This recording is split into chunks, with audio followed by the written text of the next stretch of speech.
I haven't got my technician with me, but I'm pretty sure that I've done everything that Baz told me to do. The question is, can you hear it? You need a slice of banana bread with your coffee. That's smart. Very good. And we can hear you. That's good? We can actually hear us. Oh, good. Okay, very good. I was a little concerned that maybe I have made that mistake before in the past, as we all know. Okay, what am I doing here? I'm gonna pop out this chat so I can move it over and see what's going on. Where is the little poppy out chat thing? Switch to non-mode. There you go. That should let me do it now. Pop out chat. I'm gonna have that front and foremost so everybody can see what's going on, and by that I mean me. So how is everybody? And what is everyone up to today on this fine Tuesday midday? All right. For some reason, Harklight's good. Polynomial says hello. Fumbles Big Stupid is good. Been teaching. What have you been teaching, Fumbles? Evening for you now. I see. The day is almost over.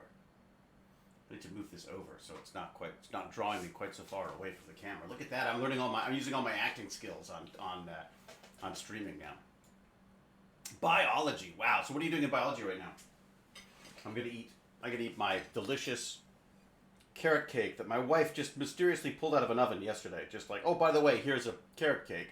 Yeah, I'm coming out of this corona apocalypse weighing twice the man I was before. Oh, good too. Biology. What kind of biology are you doing? I've got to say, I think of all the cakes, carrot cakes is absolutely one of my favorites. I'm a big fan of apple. Remember apple snow?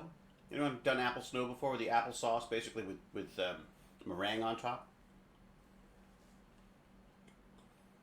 Students prep for a test in evolution. Ah. Well, at least you're teaching evolution. It's grade 23. Yes, 12. Probably makes more sense. So I'm just sharing my little coffee time with everybody here. We got Geek, we've got Xenos, John P7, Karam Kefo, the Bashful Apothic, the Galactic Emperor Batman. Oh, I like that. The Galactic Emperor Batman. Saren Cavenstar, of course, Pac Mom. Hello, Pac Mom. I can't read that one because it's in yellow. Outresh. Sally Sal. Paper Clips. CCP Convict. That doesn't sound particularly trustworthy. Pac Mom, German Trekkie. Yes, what do we got? Happy birthday to Sally. Oh, Sally Sal, happy birthday. Happy birthday to you. Happy birthday to you. Happy birthday to you. Tomorrow. Oh, we're early. Happy birthday to Sally Sal. What else we got? I'm eating my birthday cake for you a day early. It's carrot cake. But Jean does this kind of sour cream icing thing. It's so ridiculously good. This is turning into an ASMR thing, isn't it? What is that? That's the mic I'm using, isn't it? I should let you hear.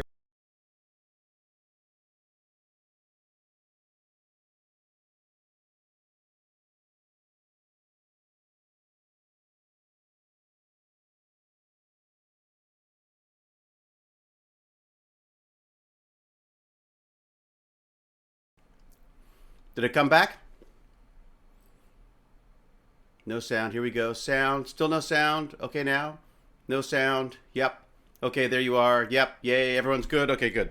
Yeah, it's amazing how bad this microphone works when you unplug it. Crazy. Yes, sound. K. Michael says no. K. Michael, you don't have sound yet. Tech support. This is what happens when I try to stream without my son around. I just thought, here's the thing, is I think some of us want to have grown-up discussions once in a while, and I feel like I'm not competing with Bradlett stuff, but I feel like I'm competing for his. I feel like I'm stepping on his gaming time, and I've reduced his gaming time quite a bit recently. So he's said like he wants to do his gaming time, online if he can. So I wanted to make sure that that he got that I got to play with him when he wants to play, and because I'm not sure how long he'll want to play with me, anyways. So trying to make the most of that, and I just wanted to still have time to chat. So I thought, yeah, Tuesday chat, a little coffee time chat. And I also feel really bad that I totally screwed up this weekend for the Stargate stream. So um, I was under the impression that my father and my stepmom, or Mum 2.0 as I call her, I thought they were coming around this weekend. It turns out that he's got they're staggering the people who can come into the boat club that he belongs to. My father is like sailing obsessed, and so he got his time on the weekend. So there was no I can't compete with the boats, no way. So I totally screwed that up, and I could have probably done it anyways. But what do we got? I wish I could play with my kid. He's playing Call of Duty with his friends. Yeah, Knight. It's interesting, isn't it? Because I don't want to get in his way. I don't want to I don't want to get in the way of his gaming time because it's just so he just loves it. And I kind of there's this thing happened the other day that I was so kind of taken with. And the idea was that I came down and he was talking to someone on Overwatch, and they said he said, oh, how's everyone surviving the corona apocalypse type thing? And this guy said well, actually it's kind of it's maybe pretty anxious. And Baz said sort of oh, I'm sorry to hear that. And the guy said, yeah, I don't know, I guess it's just kind of getting to me. And Baz says, and I thought this was so great, he says, well, it's a global pandemic. I think it's natural to feel a certain amount of anxiety. This is this is a kid. I don't know how old he is. I actually have no idea how old he is now. I can't keep track. But like 12-year-old talking to what is obviously like an 18 or 20-year-old kid, and I just loved that was the beginning of his Overwatch chat. So I don't want to step on that stuff. I don't want to get in the way of that. I find I do a lot of saying no and they're don't watch him. He said horrible things or whatever. So it's kind of nice to see things like that happening.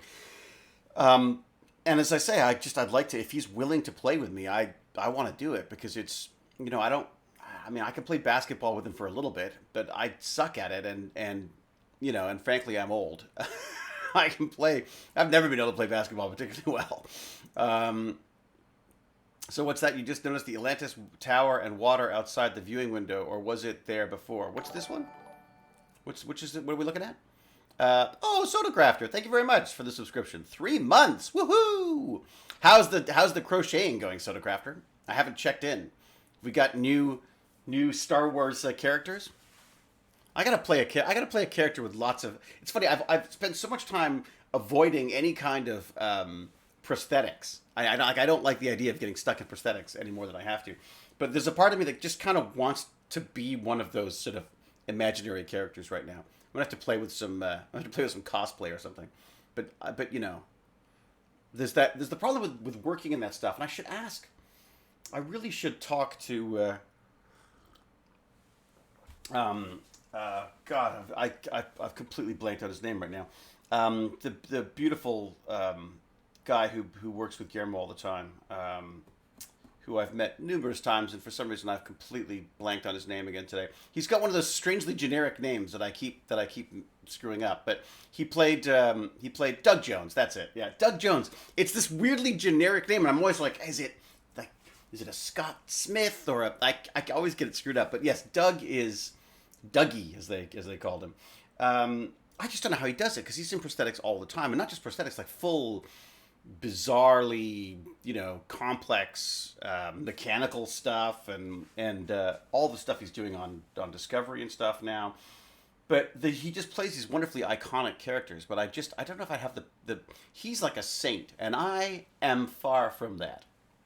Ron Perlman or Doug Jones. Yeah, it's true. Ron Perlman, similar. Although Ron is in this one. I wonder if Doug's in this one. I don't know if Doug's doing Nightmare Alley or not. He might not be able to because of Star Trek. But I know that Ron Perlman is doing Nightmare Alley, and I can't wait to see what he does. I've always been a big Ron Perlman fan. I actually went up and said hi to him at the Shape of Water screening. and he was suitably gruff, shall we say, and I was terrified. He didn't suffer fandom lightly. I was like, hello, Mister, Mr. Perlman, I'm a big fan of your work. Yeah, it's like, why wouldn't you be? Of course. Doug is ridiculously lovely. I just can't get over. Yes, he can emote through anything because the guy is just like a giant. He's just like a giant heart. Like the guy just is like he's so open and like lovely with everybody, and he's got that wonderful sort of puckish like quality to him. He's got this sort of like childlike sort of excitement about everything he does, and yeah, can't get over it. Can't get over the guy. Perlman is not beautiful. You said it, Geezer Geek, not me. New puppy. Who got a new puppy? Oh my God, they've been pushing for a new puppy. Jane and Baz have been pushing for a dog, and I've said no. I can't do it. I've done Mars for 14 years, and I love that dog. I absolutely love and miss that dog horribly, but I can't do another dog. I can't do it. I can't do it in the city. If we were to go to, like Jane's dad's place, who unfortunately Dawn's no longer with us, but she has a farm basically, or like a freehold almost, out in the Midlands, and I said, like, if we move there, I said, look, let's just pick up and move there. I'm totally fine with that. We'll have dogs and pigs and tractors. In fact, I want a pig called Tractor. That's one of my goals in life. Fumbles McStupid seems to like the idea of moving of the UK. Nouvos Black says rabbit. David, you coming on Discord? I find the Discord confusing. You get too many people on Discord. I could give it a go, I guess, but I just thought I would just deal with stream chat today and talk through that stuff. But unless people think I should be on Discord as well, I just find there's too many voices going at the same time. I guess I could bring people in one at a time, I suppose, but even then, it's just I'm not sure I've got the technical skills or the patience for that right now. Hewlett on the farm, new YouTube material. What? On the farm, new YouTube material. What's that?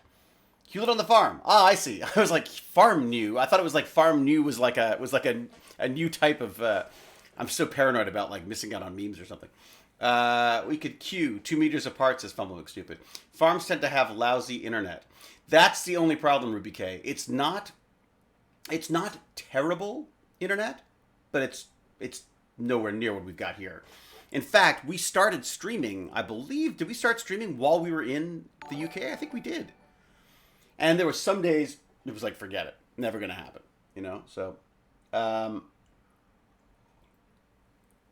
do we get to the Discord? One of our wonderful chat people will send you a link, I'm sure. Want to hear a joke about a balloon? Oh wait, it just got away from me. Oh, Killer Sith! Killer Sith is back, ladies and gentlemen, all night. Try the chicken. Discord, there you go. Minecraft stream today. No, I don't think we're not gonna Minecraft today. Today, the whole point of this today is to just chat. I mean, I suppose I could hop on myself, but I just thought I wouldn't be distracted. I would just have a little chat with all of you. Fumbles McStupid is groaning. What is that for the Discord? Just before Australia merch. Boy, Xenos is throwing all sorts of stuff out there. Night 3 says Sodacrafter. I just lost a dog 2 weeks ago. Oh, that sucks. Yeah, it's losing a dog is horrible. It's terrible. We had Mars for 14 years, and it was it was horrible, absolutely horrible. That said, it really got me thinking about our later life, because the deal is that dog was so freaking happy when it went. Like, he could not have been happier. Mars had this weird penchant for, he loved mandarin oranges, which is so weird because they're supposed to hate citrus. He loved citrus oranges and grapes, both of which, of course, I don't think are particularly good for him. I know grapes are terrible for them, or raisins are bad for them, I think. Anyways, he loved all the things he wasn't supposed to have. And so, like, we had to put him down because he was having terrible seizures. And the fear with the seizures is that they would get progressively worse, and they were incredibly traumatic, both for Jane and Baz, and also for the dog, obviously. So So we ended up having to put him down. But boy, what a send off! Like he had just a lovely time. He's like all cozied up with the family. We're just just chatting with him and talking about things, and he kept getting these mandarin oranges, and he's like, "This is the best thing ever," And he was really low energy, anyways. He's pretty. I think he's pretty near the end, anyways. And then we put him down, and he just. I mean, I think if you could go that way, boy oh boy, full of your favorite food and just snoring. He literally snored his way out, and it was just. It was. It's kind of lovely, I gotta say. I mean, I was very sad, but at the same time, I felt like my responsibility as a dog owner was to make that decision for him. He couldn't make it for him. He couldn't make that decision. So, yeah, it was one of those things I will never forget for sure. And certainly Mars Bar is will always be like the best. Amazing. Yeah, raisins and grapes. I don't think it is for all dogs, but worth the risk if you don't know. Exactly. So Knight. So the whole idea was he could eat what the hell he wanted to because he wasn't gonna be alive for very long. But he was boy he was the best dog, just the best dog. Um, yeah, I mean, it depends. We were very lucky, I think. And I mean, look, the guy who we talked about, who I thought was really great, he came by the house because I was really worried about taking Mars to the vet because he just that dog is as much of a coward and as anxious as I am. I don't know where he gets it from.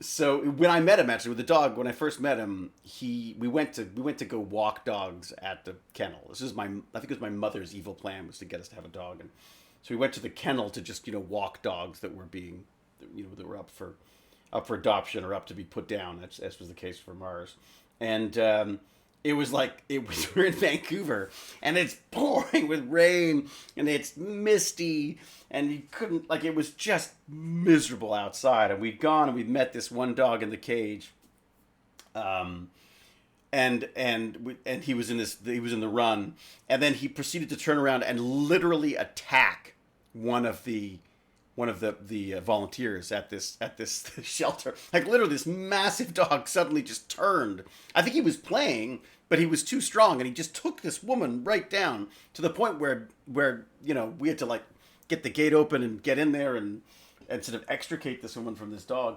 And so we came out of there and we're like, well, I think maybe that's not the dog for us. And then out of the fog and the rain and out of the trees, you just saw this dog, like, just pulling, and this poor volunteer being dragged behind this dog. And Mars just came, I've never met this dog in my life, came straight up and sat on my foot. Like, just literally sat on my foot and looked up. And I was like, oh, crap. That's it. I got a dog. And that was it. I was done. They tried to talk us out of having him because he had terrible hips. So get this, he was a Rottie Terrier mix. So he had Rottie hip sockets, like these Rottweiler hip sockets, massive hip sockets with these big strong legs, and then he had his little corgi leg in there, and of course the ball joint would float in the back. So everyone thought he had he did have dysplasia to some extent. Everyone thought he had sort of a traditional sort of German Shepherd issue of the hips. But really, the only thing keeping his legs in place were the muscles in his body, so you could never feed him too much. And so basically that was the only way he could move. And then when he started having seizures, it was just impossible. He always walked odd. He was always an odd walker, but once he started having the seizures, it was pretty wild. it was horrible. So yeah, I can't imagine that.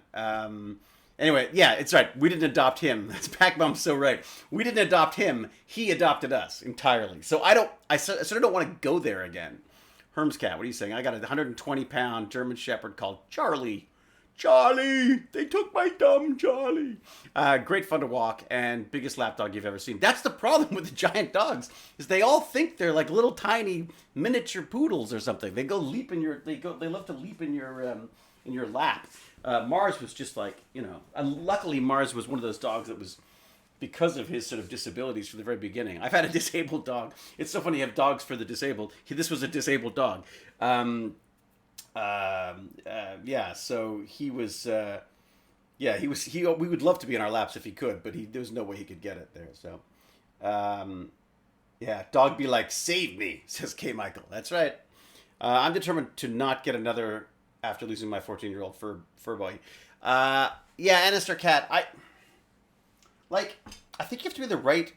Well, I think you have to be in the right location and in the right place in your mind. I would get on the dog in a second. I loved having a dog. My concern is that we live in the city and we have a small backyard, and it gets very very cold in the winters here, and I've spent 14 years cleaning up after a dog, and I just don't know how I can go back to that right now. I just don't feel like that's. I mean, whereas if I was in the country, like my dream, like we're talking about my dream, possibly not Jane's. Jane wants to live in London. I'm like, no, I want to live in this little town called Long Itchington. It's like it's out of Harry Potter. I mean, it's just the most lovely people there. There's a little river that runs through the property. There's like 25 acres of useless land. Like it's built on a floodplain. So it's like you can't develop it, and nor would you want to. I mean, thank God you can't, frankly. And so it's used for sort of. I mean, there's horses. Horses are raised on the property. There's sheep raised on the property, and Jane's dad, bless him, was charging like $5 a month or something ridiculous, like nothing for the rent for these fields, and we're absolutely happy to continue it because it's just lovely to have the animals around, so my dream would be to go there, and then we built a really big shed at the back to store Jane's stuff so she could rent the house out, and my dream is to clear that out, and then I would turn that into this lab basically. So, but as you say, internet, I probably have to figure out something new in the internet. Oh, maybe Elon Musk's new satellite thing will be in place, and then we'll have like high-speed internet everywhere. That could be working. All right, what do we got? Sorry. Hey, D-Stat, how are you? Good to see you. Cayman Islands also has become no income tax. What? D-Stat, were you working on the tax thing now? How are you, D-Stat, by the way? I feel like we haven't talked forever. How's your dad doing? You should put a link to your dad's electronics in here. D-Stat's dad sells electronics out of the house. Basically, D-Stat left his room for more than an hour, and his dad took it over and turned it into his electronic storage for his business. So, Pixie Rose, how are you, Pixie Rose? Pixie Rose, what are you doing now? Because there's no film happening. I'm not doing anything. What are you doing? Are you managing to make stuff or do stuff or Pixie Rose and I met ages ago doing a little documentary and. Or a little documentary piece, and sitting at home. Yeah, that's basically me. I'm standing at home because apparently that's healthier. I don't know why. D-Stat, me and my girlfriend are going to be checking out the SpaceX launch next week where they send off astronauts. Woohoo! Yeah, are you going to see it? Are you going to see it, or are you watching it like the rest of us on? Hey, excuse me, on the television. I mean television on the internet. James Gurney. Who's playing Minecraft? Pixie Rose is playing Minecraft, is that right? So are you, James. Jesus, James is like the most active Minecrafter right now. Yeah, D-Stat's going down to Florida. Wow, good for you. Hey, the first time that, who is this? It's very hard to read that. For some reason, what is the deal with this script? This monitor sucks. What is going on? Oh, because it's coming out of the laptop. Ugh, my poor old laptop is struggling. All right, so who's new here? It was Herm's Cat. Nope. Was it Nikki Dutch for you? Oh, hello, Nikki Dutch for you. Who's new here? Someone just said they were new here, and I missed them. Where were they? First time seeing you live or something. Oh my God, there you go. It was Taraldor. Taraldor Cat Breeder. Breeder? Cat Breeder? Cat Breeder? Cat Breeder. Breeder? I can't tell. It's all blurred together. My eyesight. Well, welcome. Whoever you are, welcome. I think you'll like the bunch here. Breeder. A cat breeder. I know, I got the joke. I'm laughing on the inside. A cat breeder. I tell you, I had cats too for a while. I watched, I finally got through, what was it called? Pet Cemetery last night. The new one. Which is Hollywood awful, basically. But that said, well made. I mean, beautifully made. I think really well acted and stuff. Looked gorgeous. but as with all Hollywood films, it's just so over the top. You're like, what? You can't, like, someone can't get run over. They have to be narrowly avoided by one thing, have a giant oil tanker slide down the road, disengage, spin, and then kill someone. And they still look like nothing happened to them. It's just lots of stuff like that. So, how are you, Rodney? Extor. How are you, Rodney? How am I, Rodney? Or like, how am I possibly Rodney? I don't know how I am Rodney. I think I put too much into that one. I'm very good. Thank you very much. Exetor. What are you? I can't. I don't even know how that says. But welcome, Tor8, whoever you are. What is this? America has 4 time zones, 6 hours ahead of which one?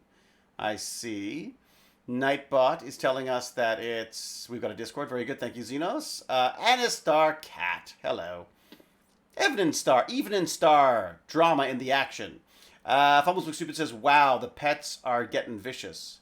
Yeah, it's, on a toast. I made the name long ago, and it made me laugh. Weird, but funny. These are the things. You have to cling to these things, Taraldor. Cling to those giggles of years ago. I was Plague Monkey for a long time. I'm glad I'm not using that one anymore, because that would be even worse right now. Doesn't like catnip, but she loves bread. Really, Bertley. What did my cat like? My cat, I would come in, you'd hear her, it was him. I would hear him at the front door, and then it would go silent. And that's when I knew I had to get him off the screen door, because you come out, you'd open the front door, and the cat would have climbed up on the thing and got stuck. So he'd stop meowing once he was up there. So you'd have to sort of come in and remove him. And the number of times I replaced that screen door was interesting. My cat likes bleach. Oh boy, Ruby, that is a problem.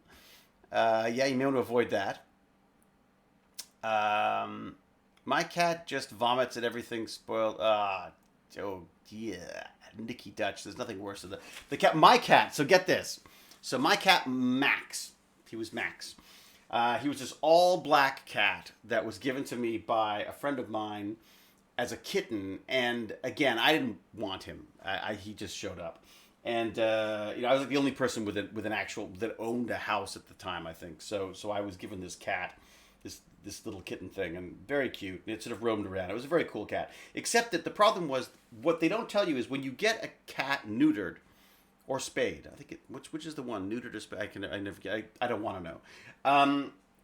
Sometimes it doesn't work.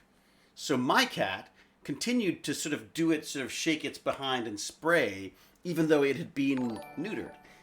I remember buying the first laptop I could ever. I saved up, and I had like an acting gig, and I was like, this is it, my first laptop, and it was this beautiful little.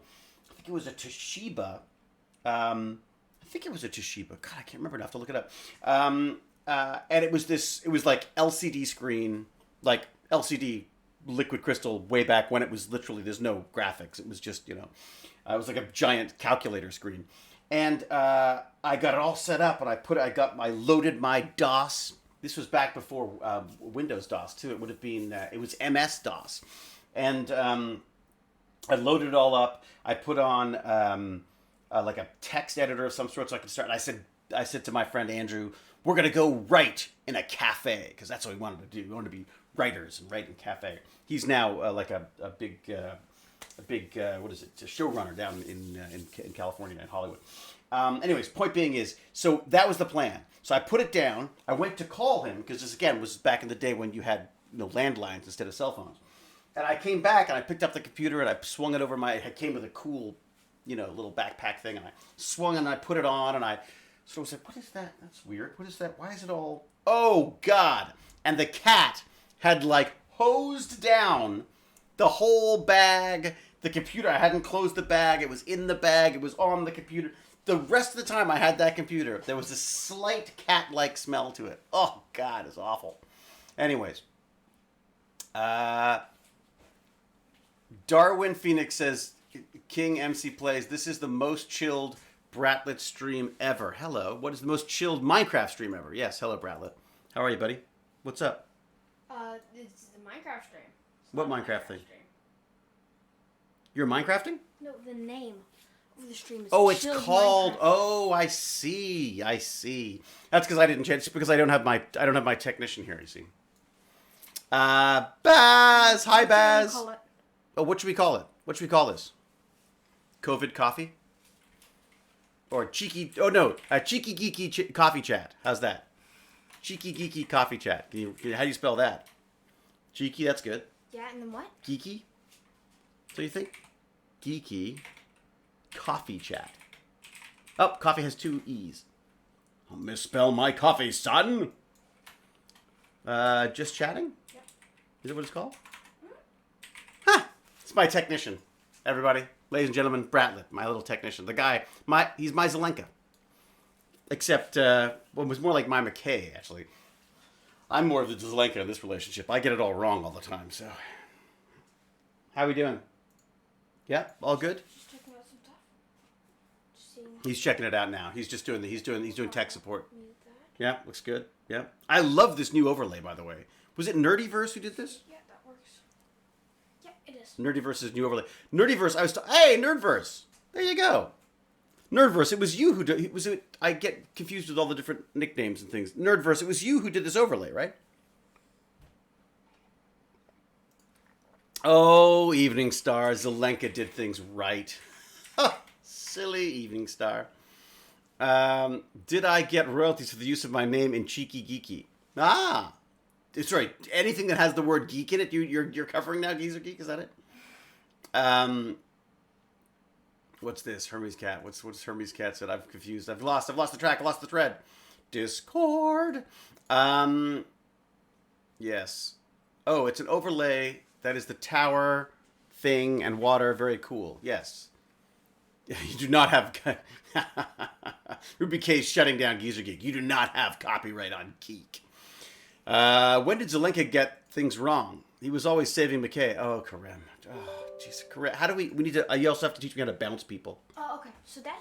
Yeah, what? When you want to ban or bounce... Oh, no, I'm not bouncing. I'm kidding. I was kidding. No, I know. Okay, all right. Just what you do is you... Right. Here. Which computer are you on? Is it this one? Yeah. So what you do is you... let's say Ruby K. You want to... And then you just go here and then... What? I'm going to ban Ruby K? Why would I do that? Out or unmod. So how did you do that, though? Not that I'm ever going to do this. Click. But, okay, great. But Dad, you might need to. Really? Probably not. Okay. Baz, ruthless. No, Baz isn't ruthless. You know who's ruthless? Cal. Ruthless Cal, we call her. Darwin Phoenix, how are you? I'm just down here to download Darwin Valorant. Phoenix, I like that. What are you doing? Downloading Valorant because I got it. Valorant. Really? Really? It was open at night, so my 2-hour timer... This 2-hour time limit that's being like, No. You have to watch Valorant for 2 hours and then you get it. You have to watch it for 2 hours? Yeah. What do you mean? So it's really smart. You have to watch Valorant on Twitch for 2 hours. Yeah. With a stream that says drops enabled Valorant. Yeah. And that means drops enabled means you'll be able to get stuff from Twitch. So if you link your Riot Games account with Twitch, you'll be able to, if you watch 2 hours or just keep Valorant open in the background for 2 hours. So, Wisik, so you're saying that for 2 hours you've had Valorant on in the background while you were working? At night. I fell asleep and I left it running when I was... All right. That's what you were doing last night? Yeah. Parenting. It's so much fun. I do kind of love it, I gotta say.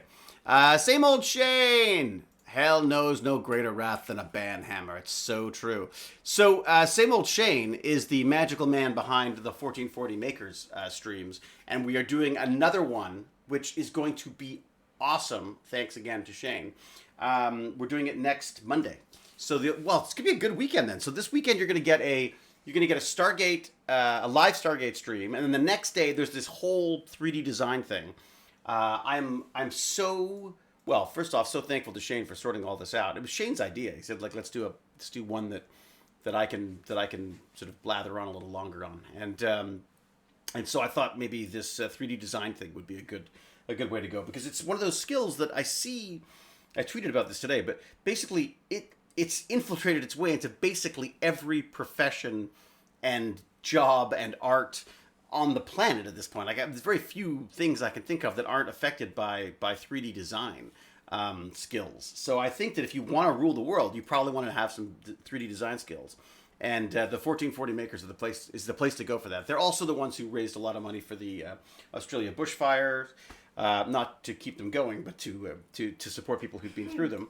And also, they've been doing a whole bunch of COVID-related stuff, like just 3D printing shields and face masks and all sorts of amazing things. They're just an amazing bunch. And in fact, Shane, huge thank you to Shane, because Shane's been helping out Pac-Mom as well, because Pac-Mom has to go back to work and was worried about shields and things. And so Pac-Mom and Shane have been working together on stuff on that. So a mini non-24 hour stream, exactly. I'm sorry, I'm not promising you 24 hours, exactly. It's like a 3-hour stream, I think. Let's not put fuel on those fires. Which ones are those? I also don't trust Riot. You don't trust Riot? Really? Really? I cannot fathom how it would be like if my parents had ever limited my gaming time. Once in high school, I spent 15 hours straight on Minecraft. I have no regrets. Sal, look. I wish, but my parents think that. Can I tell the story? What do you got? So, my dad has a friend who also has. I have a friend. You have a friend? Mm-hmm. Why do I have my headphones on? I don't need my headphones on. So he's a friend who has 2 kids. Really, we don't need names. We don't need names. We don't need to mention names. Yeah. That's fine. I like them. They're really nice, but they're great. They're also brilliant. They only have 15 minutes on games. He said, I give them 15 minutes. They only get 15 minutes of gaming. And I was like, wow, 15 minutes a day of gaming? Exactly. He's like... No, 15 minutes on the weekends. Yeah. So Dad was like, oh my god, I'm such a bad parent. I'm letting my kid on video games for too long. And apparently he's rushing off from doing homework and school to go play video games, which doesn't matter about the screen time limit. I can still rush to play video games. I shouldn't have said that. What? Nothing. What? You rush on? Nothing. What? No, I don't. And he says that he feels like he's doing bad parenting because he's letting me play video games for too long. Well, I was concerned that we'd stopped sort of monitoring it. Like it felt like he was on all the time because he was on all the time. And the concern was that there was a rush to get things done, not necessarily in a great way, just to get them out of the way so he could get back to gaming. And it was very sort of, as I said to him, and he rolls his eyes, it was very sort of addictive behavior. Like it's a neat thing. Not a neat thing. It's a horrible thing. You take a child away from gaming and they respond like an addict who you've just taken their like crack pipe away from or something. Like it's like, come on, man, like just a little bit more. Like, it's kind of weird that way. Didn't Andrew say that it doesn't matter how much time he has? Oh yeah, it no. Still happens? No, I don't get angry after getting off video games. It's true, you don't. No, you're perfect in every way, of course, because I've raised you. It's just about a little bit of balance in there, having some other stuff going on as well. So one of the things we've been talking about is what to do now for summer, because in a couple weeks' time, 3 weeks' time, Baz is back on holiday again, so we'll have to figure that out. All right, what do we got? What's happening here? I want to see what's going on. In the chitty chats, what do we got? What am I missing? See, yeah, there is a balance though. I go to school for 7 hours. So I go to school for 7 hours of a day. And then I have to, and then because I go to school for not enough time, you want me to stop doing everything else fun after it? No, it's just about balance. So so basically what's happened is instead of just kicking him off randomly because I think he's been on for too long, we've tried to come up with some more specific guidelines. So instead of just randomly booting you off and getting angry, like I was like, wait a second, it's too much, get off now. And he's like, he's been on for 15 minutes. I was like, oh, whatever. This way we're keeping track of it. So it works a little bit better, I think. 7 hours school, 7 hours sleep, 7 hours gaming. That's what Fumbles Look Stupid says. And Fumbles Look Stupid is not ever welcome to raise my child. You guys got to find your balance together. It's very true. So still 3 hours to spend. It's like 3 hours. It's a long time he's got. 2.5 hours. They started school here again. That doesn't allow so stupid, half days and only twice a week. I don't understand the point of that, Nikki Dutch. So first off, where are you, Nikki Dutch, for you? And I don't understand what happens because they start school, but it's only a half day. So you get all of the disadvantages of possible infection and none of the advantage of having your kid at school for the day. 7 hours of school, 7 hours of sleep, and 7 hours. Oh, I knew you'd see that. Fumbles, you're out of here. All right, schedule it like a workday. Well, that's kind of what we're doing, is that Baz wants to spend his gaming time online, most of the time, online doing streaming with you fine people. And as a result, I don't want to get in the way of that, and nor does Baz want to get in the way of my chatting. So that's why we're having a little chitty chat right now. Not about gaming. What are you doing down here, by the way? Aren't you supposed to be at school? I'm down here for downloading Valorant, but I have to restart my computer, so I can't because that's what's streaming on. So I'm gonna leave. You're leaving now. Well, you're gone? Well, I could, or I could just stay. Or you could give me some more coffee. Or I could just stay here arguing about. Oh, that'd be great. People love us arguing. It's like one of the big things. To have more video games. I think let's how many people are more interested in us just arguing as father and son online. It's like we could just have like fights. Just like, what are you doing? What are you doing? What are you doing? Nothing. Nothing. What? Where's the remote? Don't leave it. No. No, I know how to make it better. You can make it better? Mm-hmm. It's down there, isn't that it? There? Oh, why is it down Is that the control? Yeah. What do you mean, why is it down there? I was going to glue it. I should glue it. Are you changing? I like it the way it responds to my voice. It makes me feel all powerful. One sec, I just need to test something. I'll change it back. Okay. Do it. Do it! All right, what do we got? There's something nice about watching other people's drama. It's true. It's kind of like a sitcom. Nice family drama. Hi, am I late? Aaron Cross Azeroth. Late for what? A whole lot of late for nothing, I'd say. Just me chatting away. Screen time is hard time. Screen time is hard time. King MC Plays is at season 5 of SGA. Oh, very good. So you made it through. Sorry. I wish I had more for you. I don't. Tarador says it's therapeutic. Very good. My daughter refused to wash her hair when she was younger, so I put toothpaste in it. So she had to. Oh my God. Hermscat, that's brilliant. And let's call child services. Sitcom, but with actual consequences. Oh, that's horrible. The Baz and David Show. What do you think? Hey, it's not responding to my voice anymore. Is it? Oh, it is. Now it responds red like a Cylon.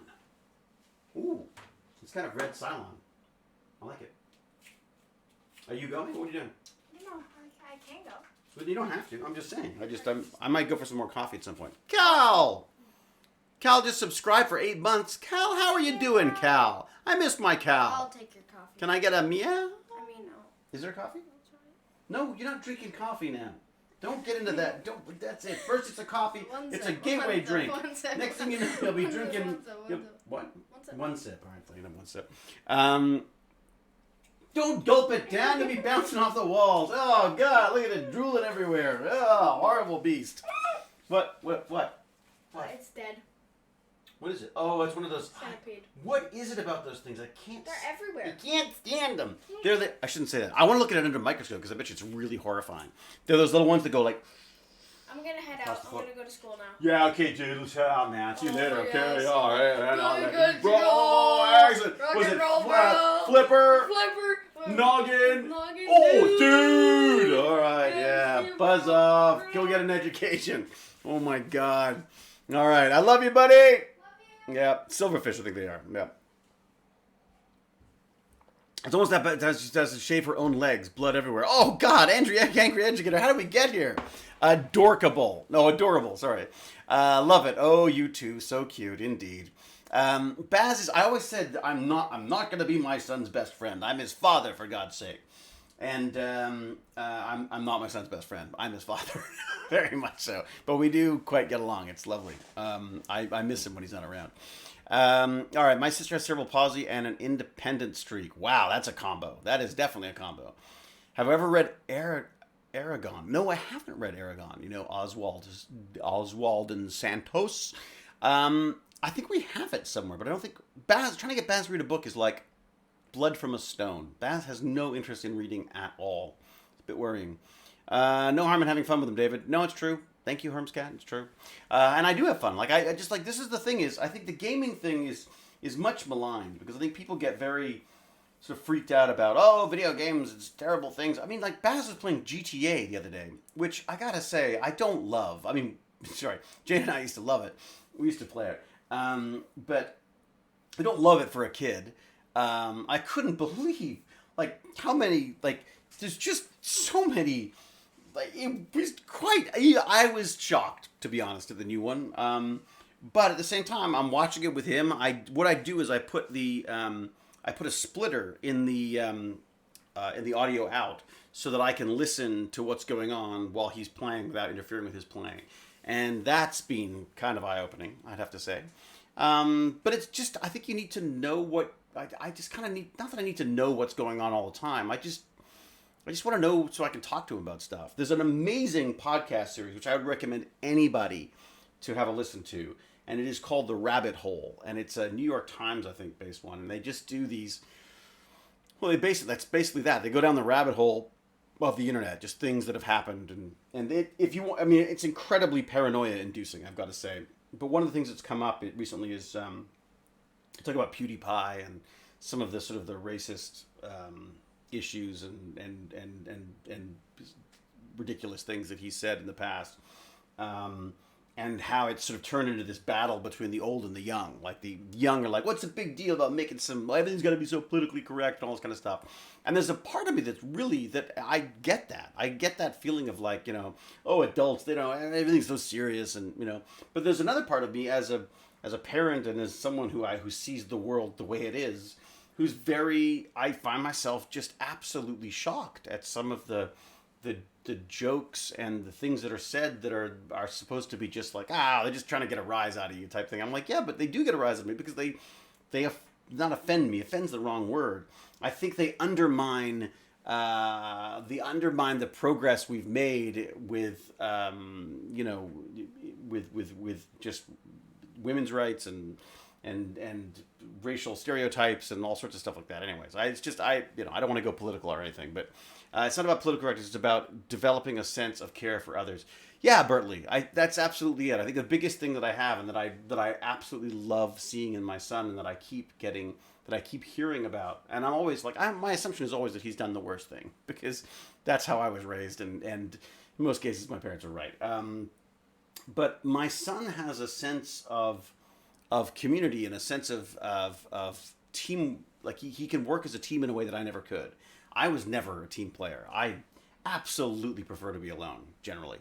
Whereas Baz works really well in groups, and he gets that from Mom. Like, Jane is just this lovely social person who just thrives on helping people out, and, she's just an amazing, very, like, I wouldn't say selfless person, because she has her own ambitions and stuff, but she can certainly be that way, and I think Baz has picked up on some of that stuff, which I just love. So, but we'll see. I'm also his father, so I'm convinced I both am harder on him and probably unaware of what's going on in many ways as well. So we'll see.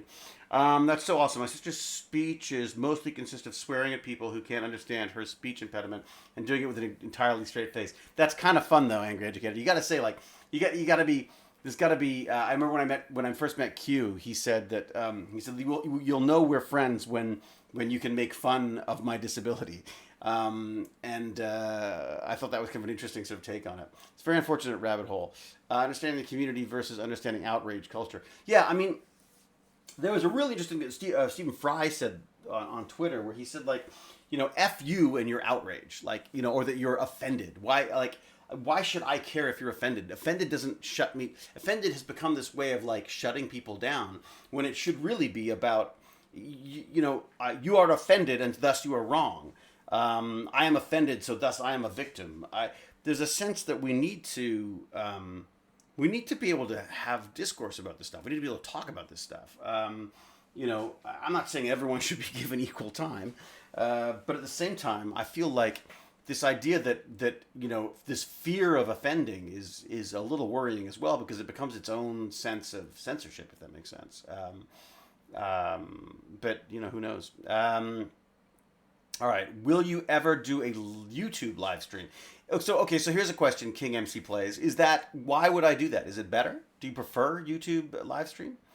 I'm open to anything, basically. I could have done this on YouTube live stream. It's just I feel like we've got all the people on here already, and I don't want people to be paying for multiple subscriptions to things. So basically, I'm trying to keep it all here. I have a question for you. Okay, so let me finish this up first. Let me just check my little things. I mean, to find YouTube service. I mean, I find YouTube live streams easier. Really, what's the advantage King MC plays? And has anyone else found the same thing? Doing it on YouTube will split your audience, says Ruby K. That's, I mean, look, I don't do this for audience numbers. I do this as what's the easiest way to stay in touch with everybody. I know Baz worries about numbers and stuff, and that's his, I mean, that's, he sees this as I mean, this is like his business. I mean, this is like his hobby. This is his, this is what he wants to do with his life. I'm lucky enough to just be able to do it, if that makes sense. So while it would be nice to build audiences and stuff like that, and who knows? I mean, like, there is no work on the horizon, like, at all. So maybe this is the future for me, and if it works out, fantastic. I freaking love it.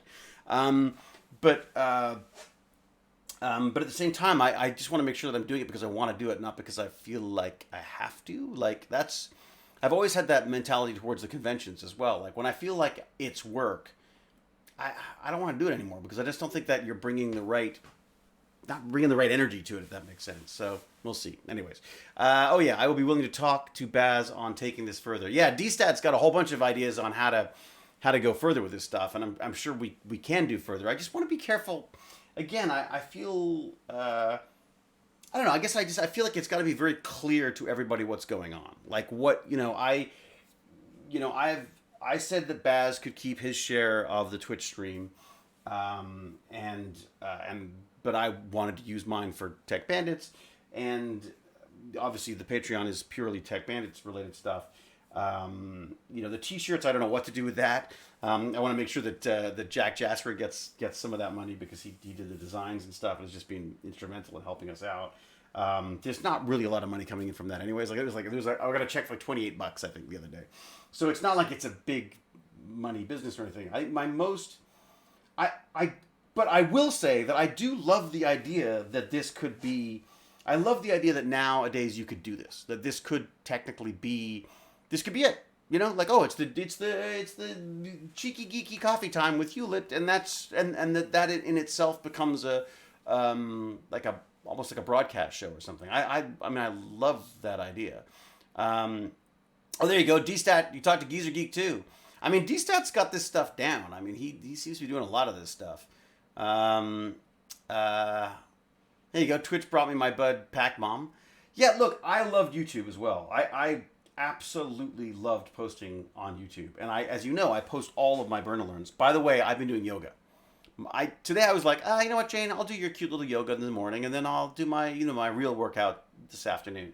Well, she put on this power yoga. I did half an hour. I will never move again. So I don't, I'd like to get back to the Tech Bandits. I'd like to get back to my burn and learn. Got too many things going on. I'd like to get back to my burn and learn, but the yoga is insane. Like, it's just, I feel it like everywhere. Cute little yoga. I know exactly, Darwin Phoenix. That's what I'm saying. I was like, oh, little cute little Jane and her yogi yogas. All right, what do we got? Who else is saying this? So many new friends. Well, that's it, Pac Mom. I mean, I feel like one of the things I love about this, and YouTube for that matter, although I find it more prevalent here, is that the chat becomes a life of its own. People start chatting amongst each other and all that kind of stuff. So, how's Harklight doing, by the way? I saw him at the beginning, and then I haven't seen him since. Harklight has just been incredibly sweet about he's gonna send us some PC components and stuff, and of course during the worst pandemic that we've seen basically in our lifetime, making it probably a little more complicated. But yeah, that's. I just want to make sure that you weren't being ignored. Like, the chat is sort of about being able to talk to everybody, right? So if Harklight, the stuff you want to talk about, then obviously let me know. Bread is coming out of the oven. Okay, so Jane made cornbread the other day. Cornbread with little chives in there. Oh boy, that was good. I love me my cornbread. You're chatting with. Oh, good. Okay, good. So you're having good chats. Very good. Brazilian Jiu-Jitsu for exercise and quarantine is making me miss it so much. So you can't do that at home, Sally Sal? It's not something you could be doing. You do some of that at home, can't you? Yeah, for me, grandparents. At first, my mom too, but she learned and adapted. My dad surprised me, accepted immediately, told me it didn't matter as I'm still so. What? Anyone who has... What's this? Sorry, what was that? Tar Eldor, what is that? What's that about? Did I miss something in there? No, not sweet. It was bready. It was like a bready, buttery gorgeousness. It was amazing. Cal, Twitch chat is going to change for the worse anyways, so with its new upcoming rules. Oh, it's the voice of doom. Hello, Cal. What are they changing, Cal? What's happening? So the yeast starters, I tracked them for as long as I could. I documented them. I think I've killed them all. So what I'm gonna do is I'm gonna go back and I'm gonna start one specifically to make some bread with. That's my plan now. But I think my science experiments are over, and I'm going to be sending the footage to these Steam sisters. In fact, I'm supposed to be doing that. Supposed to have done that this weekend, but I haven't got around to it. So, Sir Stas, as long as channels have good mods, that will not be an issue. What's this? Where are you, Cal? Has Cal responded and let me know why I'm wrong in every way about this? Cal, what are the new rules? Polynomial. We got the issue is the new safety council, which Twitch appointed more. So who's in it? What is the safety council? I want to be a part of the safety council. Will they wear weird robes and headdresses and stuff? Bloop, Greg. Hello, Bloop, Greg. Thumbs looks stupid. 89 what? 88. 88 in the chat. Oh my god. How do we... See, this is great. I like this. We can actually chat. Steve, 68. We couldn't find yeast for bread here for months. You still can't get it at the store. I had to order online to get it. You know what, Steve's? Make your own, buddy. It's so easy. You put a little bit of... the one that looked like it worked... Well, the one that worked the best for me was raisins. So raisins and flour and water. Bingo. You got yourself yeast. Or you got yourself a starter. If you're making bread, that is. And the other one that apparently is really good, which I haven't tried, which I might try next time, was just... you just put the flour, the water, and a bit of honey. And that sucker just bubbles up in no time. It's great. What else we got? Cal, one member of the Twitch Safety Council is a transgender who openly says that most gamers are white, something, cisgender, male supremacists. Huh. This is a person who will be responsible for new rules on moderation. Going to be fun. Huh. Openly says that most gamers are... Well, I mean... God, well... Look, it probably wouldn't hurt to have some of that white male silliness, cut down to size. I hope it's not too... I mean, you don't want to... I hope it's not too much of a counter, go swinging all the way the other way. Sirsta says, you just want the robe. I want the robe for sure. I'm big on the robes. Flour and other baking supplies are missing. What? What do you mean they're missing? Say, what? Well, that's what I'm saying. So, you can't get flour either. Oh, so we got flour. We went to, I had been like, I thought there's no freaking way I'm going to a, what's it called? A bin your own, serve your own, what's it called? Like, what do they call it? The, bulk barn. That's it. Bulk. So buying in bulk. And I was like, well, that's dead. COVID has killed that for sure. And as it turns out, it hasn't. They've actually done a really good job of it. So we social distance. You go to the line, and then you say what you want, and they go and they scoop it up for you, so that not everyone's touching it. I mean, I'm sure it's slowed things down for them and for people purchasing stuff, but big deal. And they had flour galore, so I've been doing the flour thing, no problem. It's a hippy-dippy store. Exactly, Angry Educator. It's exactly it. I mean, I'm none of that hippy-dippy stuff. I don't buy bulk. Steve68. What? You said you had a question.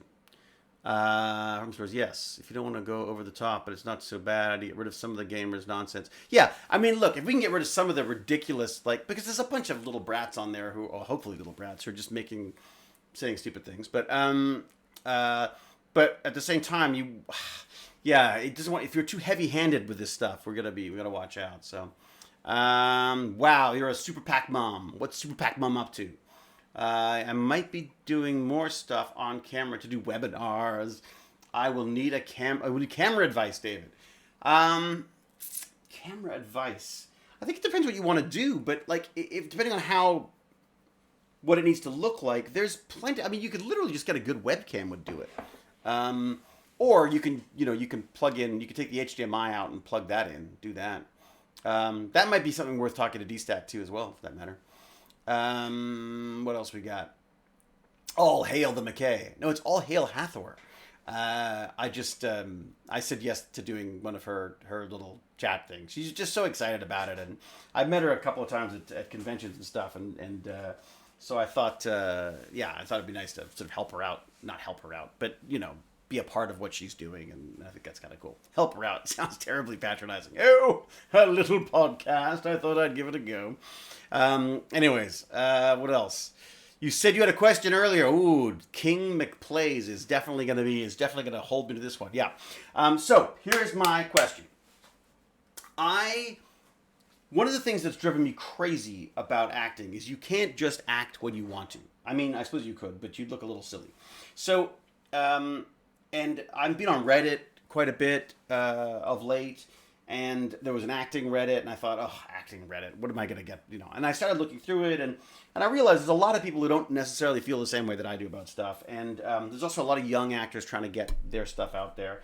And it reminded me of a problem we had when we were doing some of our films and development on some other films with casting and trying to find young people for parts, and specifically people with disabilities for roles. We kept getting pitched people who didn't have disabilities for roles with disabilities, and I was always like, what? I feel like this is a really good opportunity for us to give, people with disabilities a chance to play people with disabilities, and they might bring something that they, I don't know, point being. So there was that. There was also, I wrote roles for First Nations people, and then I was getting, pitched actresses who were Asian and stuff, and they're like, well, they're all minorities, and it's like, what? No, the whole point is that these are people who bring their own culture and their own take on stuff. I want to work with actors who know what they're talking about and might have some insights that I wouldn't have. Hire people who are smarter than you, generally, is my theory on this stuff. So none of the things that I got to do on some of the other films I've worked on, so other than Dog's Breakfast.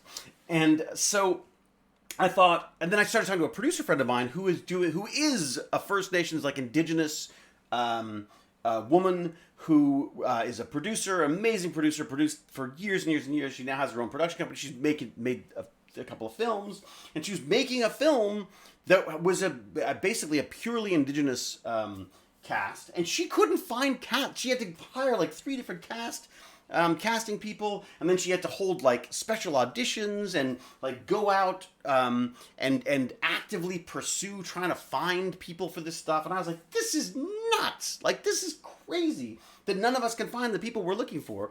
And also, you have this at the same time, you've got complaints from other people. I got actors who go why do I always play this and why do I always play that? I want to play this for a change and do this. And I'm like, yeah, well, they're paying you. That's why they're paying you to do what they know you do, right? So works for me anyways. I just get to play nerds. So and the point was, what I wanted to do is I wanted to come up with a way of people to get themselves out there, and monologues were something that I used to love. When I first started acting, a good meaty monologue to get your teeth into. If you could come up with just that 1.5 to 2 minutes, I suppose you could go to 4 if you're really good. I wouldn't. Even if it could be a Shakespeare monologue, it can be something you've written, it could be something that you found from a TV show or a movie or whatever. I don't care. Something that you want to do, and you want to do it because you just want to do it your way and when you want to and all that kind of stuff. So I want to do a site that is just for monologues and for writers to submit monologues that actors might want to then be able to do themselves.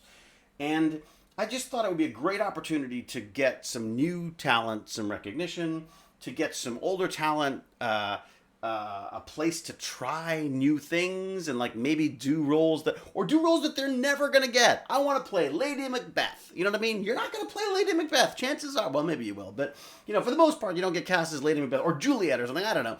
You want to do some of their speeches. I mean, the idea is what do you just a place to sort of play, but only for monologues. Keep it completely simple. I don't want it competing with YouTube gamers or PewDiePies or any of that kind of stuff. Just a place where you can go, you can post a monologue, you can write a monologue and post that, or and have almost create a library of people of art. It's almost like an online community theater, but it's global. anybody can do it in any language. I don't care, but it's the camera's got to be static. It's got to be one person in the scene only. I suppose people could yell from off camera, but it is just that one camera on one person. You have up to 4 minutes, and that's it. No music, no tricks, no editing, no nothing. It's just got to be a straight-on monologue is my idea. So that's the idea. And again, it's not going to be for everyone, and it's certainly not going to be for everyone all the time, but I just feel like just the simplicity of it, and the idea of like, oh, I'm going to, and I've been calling it soliloquio, which is Spanish for soliloquy, and the website is soliloquy.io, which I quite like and everyone else hates, but I thought it was kind of cool. And so I've put together this, like, it's just a temp page, basically, just to try to explain what I want to do in a kind of, not Twitch, you moron. What is it called? What did I just say? Oh, right. I'm trying to do this. Okay, I think this is it. I can't really read what I'm writing. I think that's it. Have a check that out. See if that's it. I'm going to click on it right now. Soliloquy. Here we go. Does that work? Nope. I spelt it wrong. Oh, yeah, I spelt it wrong. Never mind. This is the problem, is that I always spell it wrong. That's part of the problem with my... Kate said this. Kate's like, I can't spell it. I'm like, yeah, well, then if you can't spell it, you can't... Okay, wait a second. Let me try this again. The problem is I can't see what I'm writing. Is that it? I can't tell. I'm trying it again. Is that it? Pac-Mom's got it. There you go. All the world's a stage, be a player. So that's just basically the idea behind it. But here's the rub, though. So trying to, obviously the fact that the name is difficult to say and spell is not great. But the reality is, I don't think it's going to become like it's not going to become like a Google or anything. It's just specifically for this. So you got the link or you don't have the link. It's not going to be about like, I'm really worried about like people saying like, oh, are you on Soliloquy yet? But if someone's got a better name, great, it's perfect. I just wanted to make sure that it was something that I could get the domain for, and I just kind of liked the idea of it being in Spanish because it implied this international thing. The other idea is like it doesn't require work permits. It doesn't matter where you live. It doesn't matter. All you need is a cell phone basically to do this is the idea, and it makes everyone equal. It just comes down to the pure raw talent of people doing scenes, and I just think that's wonderful. And I don't really want it to be a competitive thing. I don't want it to be a paid thing.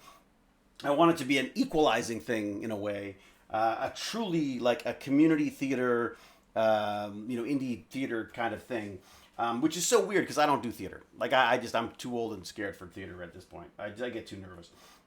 But I do love the idea of monologues, and I have there's a couple of ones I did. Like I auditioned for some John Logan stuff years ago that I still kept because I just loved the speeches. Like I just loved the speeches. He's the guy who's doing this new Penny Dreadful thing now. He did the original Penny Dreadful as well. Amazing, incredibly talented writer.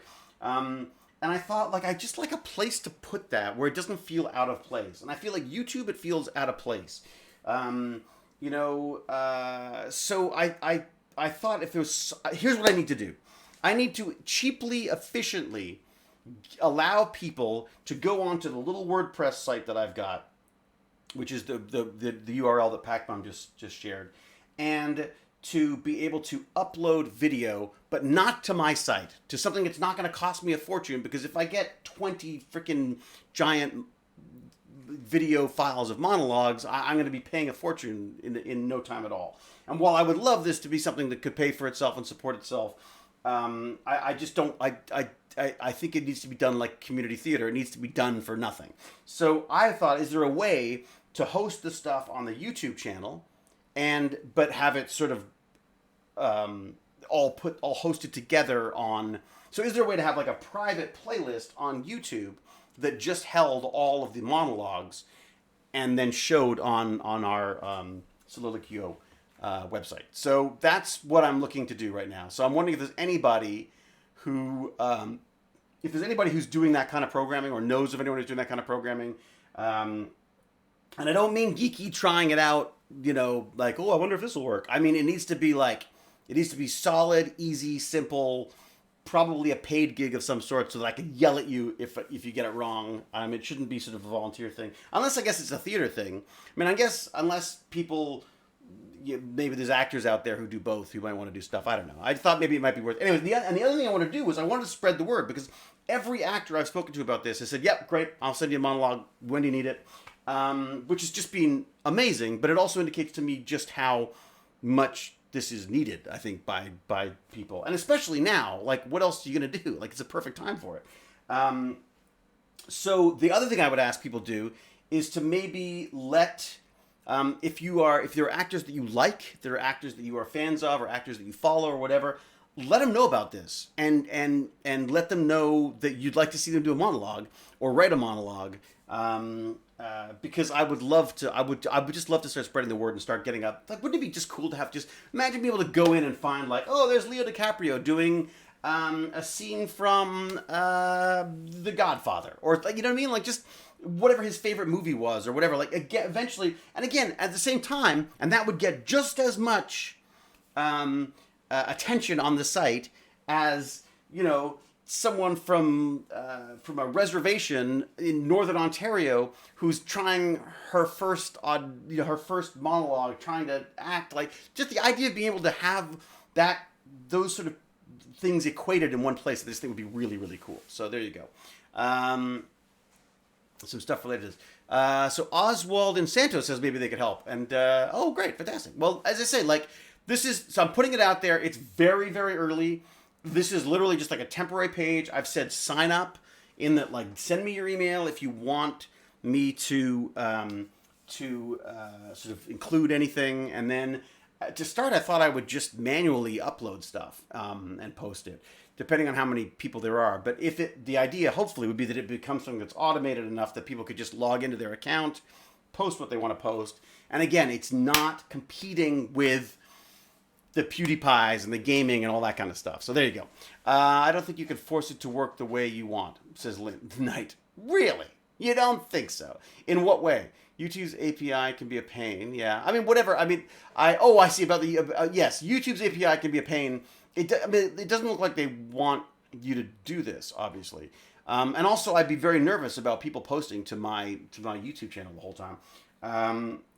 So I looked at Vimeo. Maybe Vimeo could work as well. We have a Vimeo account that could host a bunch of stuff. And eventually, obviously, if there's enough people and enough stuff, then you know, I'm not adverse to paying for a little bit of storage, as long as it doesn't become sort of, you know, crippling. God knows, as Jane says, great, you got another project to spend money on a monthly basis on. Perfect. Anyways, good morning from Australia, Spinobreaker. How are you, Minecrafter extraordinaire?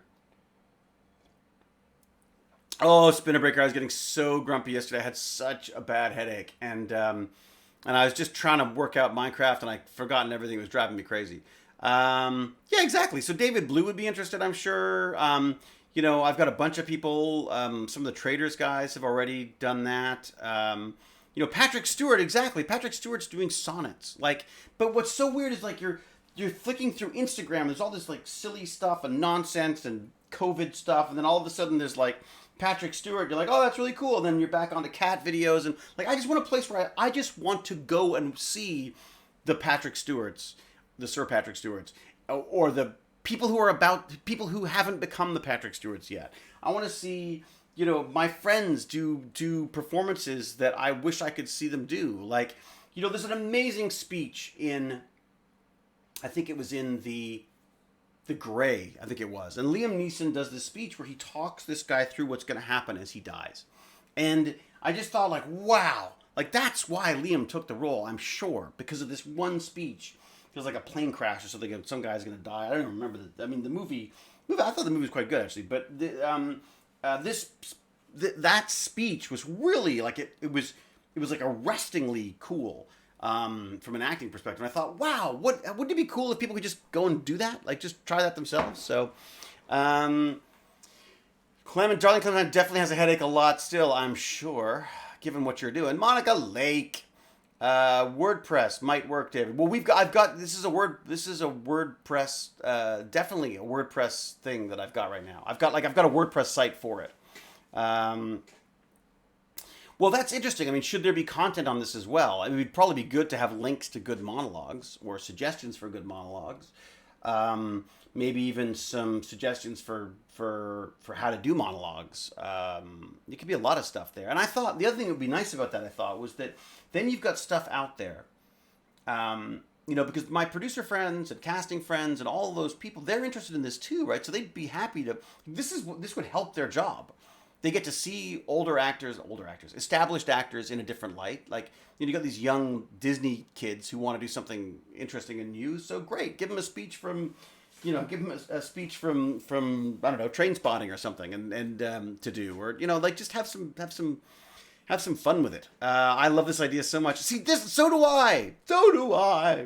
But the question is, okay, well, let me ask you this then. So this is my question: is first off, does anyone know how this is done?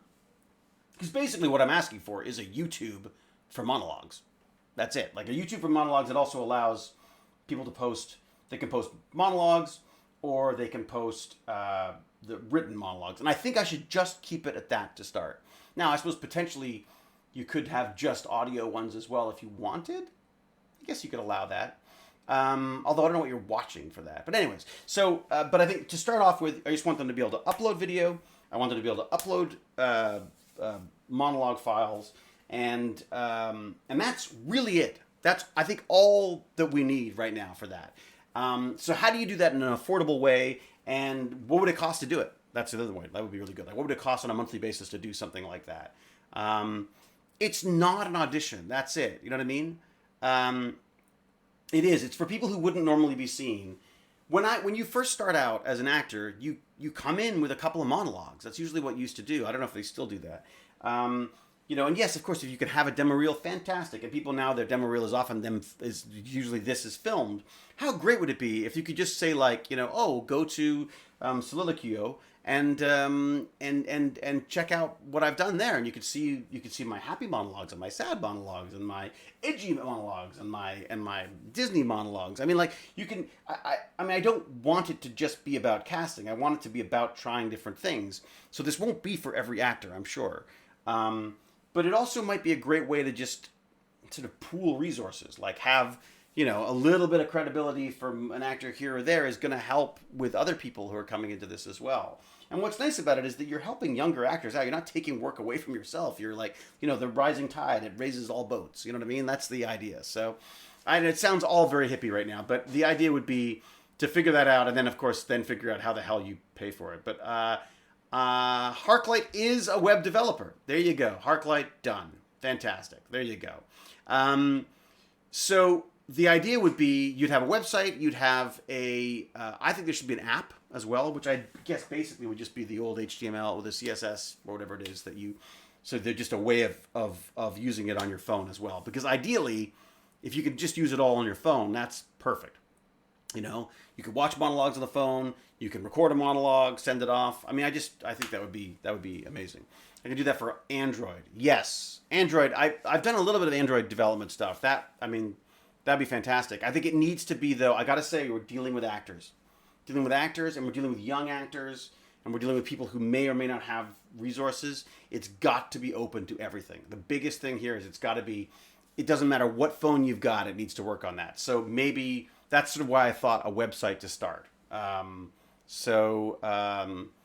PacBomb says the most WordPerfect templates are app-friendly these days. Well, that's good.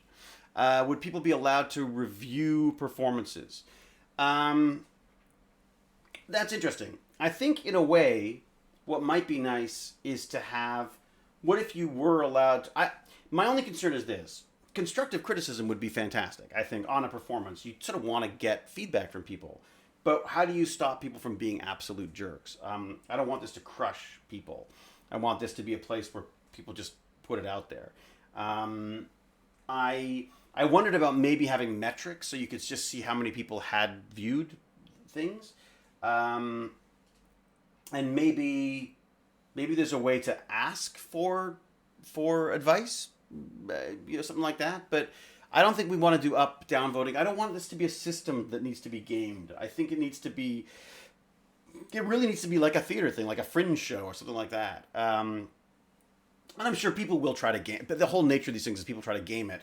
I guess the question I have is there a way, is there some kind of a, do you do a spotlight on somebody, or do you just do a random spotlight? Maybe maybe you just get randomly picked for the homepage, literally, completely randomly, every time someone logs onto the site, you get a random recommends or something like that. That could be neat too. I'll have to record their own takes in their phones. Yeah, I mean that's it. Bye. I'll check my IG. What? Check your IG. What's that? Angry Educator. Is Angry Educator out of here? Angry Educator. I'm sorry. Lunch break ending, so I have to get back to my other PC. Thanks so much for the stream. Have a great one. Yes, Angry Educator, thank you so much for coming by. What time is it? How long have we been doing this for? Instagram. Reaver in Black says, Instagram. I see. See you on Instagram. Got it. Yeah, very good. Okay, great. Hello, General Irajo. From the Pacific Northwest. Woohoo! That's where I used to be. Pacific Northwest. Where are you, General? Where are you based? Dark Rogue. Yes, everything that has a use has a misuse. Have to be careful about the community you create. Yeah, I mean, look, that's it. Keep the feedback private, potentially. David, if you want, we can talk about your website on Discord sometime. Actually, Discord, why don't we, Harklight, we should just have a chat. We should just do, maybe we'll do like I'll give you a buzz or something like that. It's probably the easiest thing to do. Astoria, Oregon. We drove through Oregon numerous times. We were up in Point Roberts, and then Whatcom County. And then we spent a lot of time in Bellingham. And then we would, as I say, we used to drive through Oregon. We used to love that drive from Vancouver. We used to drive from LA up to Vancouver for Stargate every year. And then at the end of Stargate, we would drive back down again. It would just take our time and go to hotels. And, it was wonderful. Wonderful it was. Monica Lake, I agree. Keep feedback private. Yeah, that's possible, yeah. Zoom's gotten people thinking about lighting. Yes. Yeah, so you can have tips for all that kind of stuff. Yes, the community is lovely, but not all of them are. Well, that's the whole thing, is that not everyone is, and also some people, Aaron's Cross, better get your dinner. Don't let us hang up your dinner. Hey, Uptime isn't working. It's true. Why isn't Uptime working? All right, so I'm going to talk to Harklight, who lives in the UK. That's fine. We can work that out. 1 hour and 20, really an hour and 20 already? My God, it's on cooldown, says Night 3. Okay. Uptime was being tricky the other day. All right. This has been super nice. I really have to go. I hope I catch this stream another time. Oh, well, Tareldor, thank you so much for coming by. You cat breader. You breader of cats. A lovely cat pie. But thank you for coming by. Appreciate it. And we'll see you perhaps next time, I hope. And what else we got? Hello, I hail from Yakima, Washington. Woohoo, Monica. Another Washington. Night. Goodbye. Everyone say goodbye. Very good, very good, very good. Okay, so I'm going to talk to Harklight. I'm going to write this down, otherwise I'm going to forget. I've got to write these things down. I'm going to talk to Harklight about web development. Harklight. But if anyone's got any suggestions... David, question for you. I've been watching some of your old YouTube videos from when you bought the house. Do you still have the pink bathtub? I don't. We have another giant tub upstairs, which I will be removing. I'm going to, I think, do that. Time flies when you're having fun. It's very true, Nerdiverse Apparel. Yes. Yes, indeed. General Rage is actually originally from Texas, and my wife and I moved to Oklahoma last year. Texas is a place I've never been to, and I've always thought it might be kind of fun. Random person being chosen to be on the front page would be awesome. Maybe a new person every hour. Yeah, I mean that's sort of what I was thinking. Yeah, Harklight, we do, or like Skype or something. That's fine, I need to work on my pronunciation, David. It's so true, very true. I need to work on my pronunciation if I'm going to be doing monologues. And that's the other thing, is I don't want it to be about me. I don't want it to be my site. In fact, I'm going to hold off on doing, I think, monologues to start, so that it's abundantly clear to everybody that this is about the community rather than just about me. Monologue roulette, live performances. Yeah, I wondered about that night. I wondered about doing live. do like the live challenge. That would be amazing. Maybe that is the way to go. That's interesting. I mean, I definitely considered the live thing. I just thought that's a lot to ask people, because once it's on, it's on. Like, you're done. I mean, but it would definitely be worth. I like the idea of having that as an option. Like, go live. Like, do like the live. Take the soliloquio live challenge and do like a actual theater performance. That's interesting. Well, start simple first and then go live. You know what also could be interesting is you could use the live thing as like a donation drive or something. Like if an actor wants to raise some money for a cause of their choice, then they could say, okay, we're doing a live one, and you sign in for that or something like that. Again, there's lots. I think it's one of these things that can get more and more complicated as we want. What I want to start really, really simple. I just want people to be able to upload monologues and upload text files, basically, that can then be read in some way, shape, or form. Or we just say, like, look, it's got to be in a PDF format, so they're all going to be PDF files or something like that. So, Eggsy McKay, are you out of here? All right, got a blast. Hope to catch your stream another time. Bye from a Stargate fan from Denmark. Oh, well, goodbye, Eggsy McKay. A jolly good name, I'd have to say. Eggsy McKay, I like that.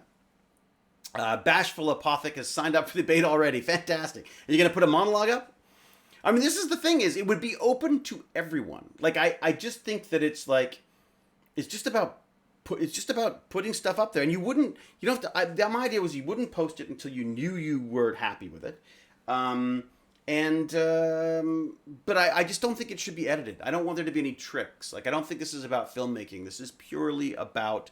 I don't want anyone to have any advantages, if that makes sense. Like, I think it should just be about what it's like to just say that monologue. And God, I remember that feeling of, like, when it worked. I used to do, like, Sam Shepard monologues. Like, sometimes you just get lost in this stuff. And it was just the most amazing feeling. And the idea that you could possibly, capture that and do that whenever you want. That's like, my God, that's like, that's really, like, invigorating to me. Like, I feel like that could be... It could be like almost like an exercise. It's almost like a burn and learn, except you're doing it with acting. I just think it could be really neat. Sodacraft, are you out of here? Time to take our new puppy out. Yeah. Oh, to the vet. Oh, good. Well, good luck. Vets. I used to sneeze the whole time. Hippie Ninja Simi, how are you doing? What else we got here? Enjoy the new puppy, indeed. David, I can do all you're asking for on your website. Harklight, that sounds amazing. Monica likes my... Here's the problem, Monica Lake. I'm enthusiastic about so many things. This is my problem. There's always a billion things I want to be doing. And my friend said, don't forget Science David. My friend is convinced that Science David is what I should be. And I should just focus on my passion for lifelong learning and stuff. But to me, this is a beautiful combination of two things I love, which is technology and acting, and a way of sort of combining the two. And I think helping people get started and helping people revamp, like change their professional lives. And also maybe this is a place where, maybe eventually people could actually get like funding for that, or take requests, or do maybe actors can figure out a way to be performing for a living again, like buskers or something. We'll see. I don't know how it would work exactly. Streams show how much of a McKay you actually are. Maybe, Monica. Maybe I'm like McKay without any of those smart stuff. You miss 100% of the shots you don't take. If you're inspired, do it. It may not work, but who cares? Exactly, Knight. I am with you on that. I think that's the whole thing. Is you just got to try it, right? I wish they would start you on a new Stargate. Well, I was on the Stargate subreddit last night, I guess, and someone said, like, how would you revamp the new show? And I keep coming back to this because I think it's a freaking great idea. I think I'm a genius. Is that I think we should do Stargate Academy. Like, you set it up as a school. You got all your, young, hot, young actor types that the TV execs love, and hopefully some cool ones in there as well. And then you populate that's the show. That's fine. They all go off and they have their adventures and everything. But they're being taught or lectured to or whatever by the old Stargate people, right? So we're there like in a kind of alumni kind of a way. We show up and we teach lessons and stuff. Except I'd be there every day because I'd be the headmaster. That's that. Like McKay running a school in itself is genius. But the idea of them running like a Stargate Academy, I just think that would be. I think it'd be brilliant. Now, of course, the problem with Stargate is that there's always a million great ideas on what you could do with Stargate.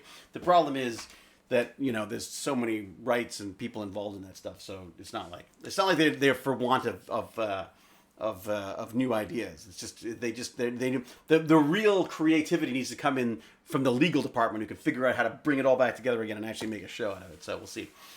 Taylor as a PE instructor. Oh my God, yeah. And then Jason could come in and do like some fight, like for every so often to come in and teach some like survival skills or something. You know, in fact, yeah, they could do their summer camp that could go off with Ronan. The kids get taken off by Ronan, and he does like a one of those like boot camp camps. Oh my God, it almost writes itself, doesn't it? Yeah. Oh, is it Angel or Angel Senior? Angela Senior? Well, thank you very much. Continue what you do. It is very great to see your passion. Take well and that cute little... Thank you so much. Thank you. 6 months well, thank you very much. That's very nice. But isn't that... It would... No. I love Taylor as the PE instructor. I want her there every week. Jason could just come in and cause chaos. We could basically bring the cast to Jason wherever he's shooting his whatever movie things he's doing. Because he's going to be... he'll be like Aquaman's grandfather by then, and then they go camping with Ronan basically. That's it. It's like it would be like it's their summer camp thing. Field trips off world, exactly right. One of the actors in the episode was that. Who was that? What have I missed? Stargate Academy sounds awesome. One of the actors in that episode was in Stargate's Child. Which one was that? It's true, you could have the Academy on Atlanta. You could have the Academy anywhere. You could have the Academy in San Francisco with our stupid city, if it still stays there. Shepard has the bug yeah, Shepard's doing biology. No, it'd be great because Zelenka could be a teacher, and I would be the headmaster, so I would be yelling at him all the time. And, and I'd be like totally trying to misuse my authority constantly. And, yeah, it'd be great. It would be amazing. No, the city goes back. Yeah, no kidding, back, Mom. There was an episode of SG-1 where they were training new members, and one of the actors from that episode was on an Atlantis episode. Ah, very good. Well, limited pool. We were in Vancouver, for God's sake. They can only fly so many people up at the same time. You know what I mean? And then, again, like now I said to Jane the other day, I was like, what are we going to do? Like, there's no films. No, they're not making films anymore. And when they start making films again, it's going to be completely different. Like, I'm like seriously looking into the 3D virtual actor thing because I don't know how else we're going to make movies. I don't know how else we're going to tell stories other than tiny little at-home stories. I started thinking about that too. Boy, I really need more coffee. Is it terribly bad etiquette for me to run away and grab coffee and come back in with an empty stream? Can I do that? Am I allowed to do that? Small crew stories. Should I do like it? Can I put us on like a Be Right Back or something? Is that how does one do that? Can you do that? Nope. Oh, to get coffee. Oh, go for us. He's saying nope, you can't do that. Nope, you can't do that. We need like a little thing to come up. I need like a little. What can I do? What can I put up instead? Here, who can entertain you in the meantime? What if I put? Oh, here you go. Perfect. I got it. Perfect. We'll go. I'll say I'm on an away mission. I'll just put him up.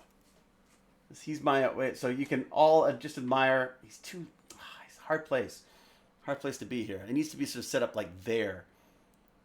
I'll be right back. Right, that's what it basically needs to be.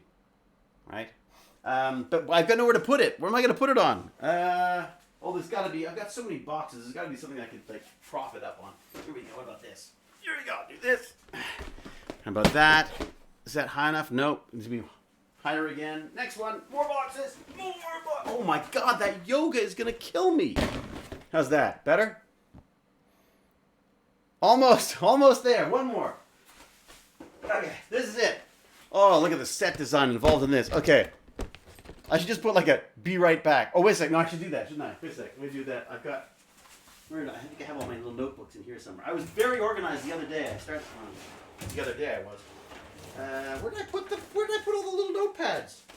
And notepads galore. I've tidied up and I can't find anything. Oh, here we go. There you go. Okay. There you go. I'm so organized that I can't find anything.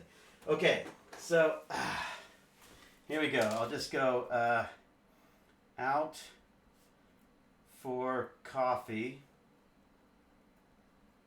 Be right back. McKay. There we go. So there we go. So no one has any. I put that. What I put like right there. Where are they here? Not gonna work. That covers his face. It's probably a good thing. Just put him right there. How's that? There you go. Ready? This is it. Oh man, the pen. Oh, I got ink all over myself. Oh man. Oh, fingerprints. Okay. All right. I'll be back in a second, everybody. Like it says here, blah, for coffee. Be right back, McKay. Okay. All right. I'm back, and I'll be back in a second. Where's my mug? Okay. Okay. All right. There you go. Oh, that is the best. That's the best weight screen.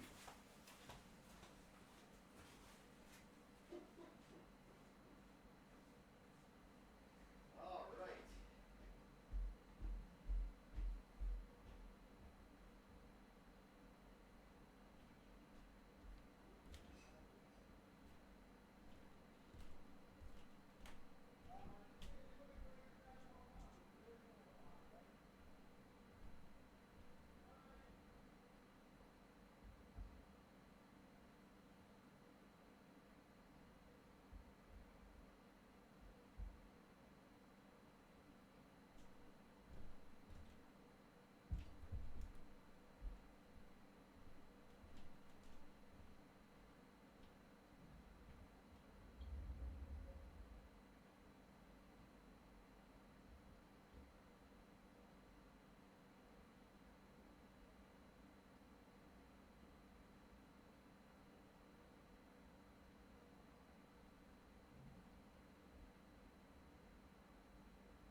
I don't think I am.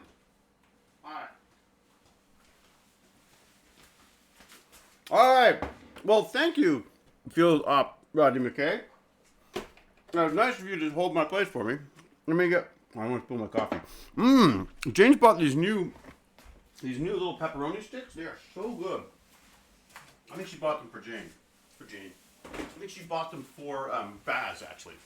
Oh man, my shorts are so tight they open whenever I lean over now. I gotta get more yoga in. Okay, so I'm back. What happened? What did I miss? Anything good? Where's our little chat? Oh, chat's hidden. No, don't hide the chat. I don't want to hide the chat. Why have I lost the chat? Oh my God, what have I done now? Oh, the blooming thing. Make the magic box work. There we go. I saw Kate yesterday. She's the best. Woo! Oh, really? Kate's the best Hewlett. Karim, you are just cruising for a bruising. Pac Bomb. Kate did a fantastic singing thing. Oh, my God. She's singing again, is she? Everybody left. It's on YouTube. What's this? Totally. Did you guys see her on Hathor Hosts? No. Do they keep these? Like, does Hathor Hosts like come back again? Is it, Even Star sounds like food, not coffee. I've only seen her in Atlantis. Hey, has anyone watched the YouTube series done by the actress who plays Hathor? The first interview was, so she does it on YouTube as well. Okay, good. Yeah, me. I'm going to come do it. That's right. I don't think Kate does live streams.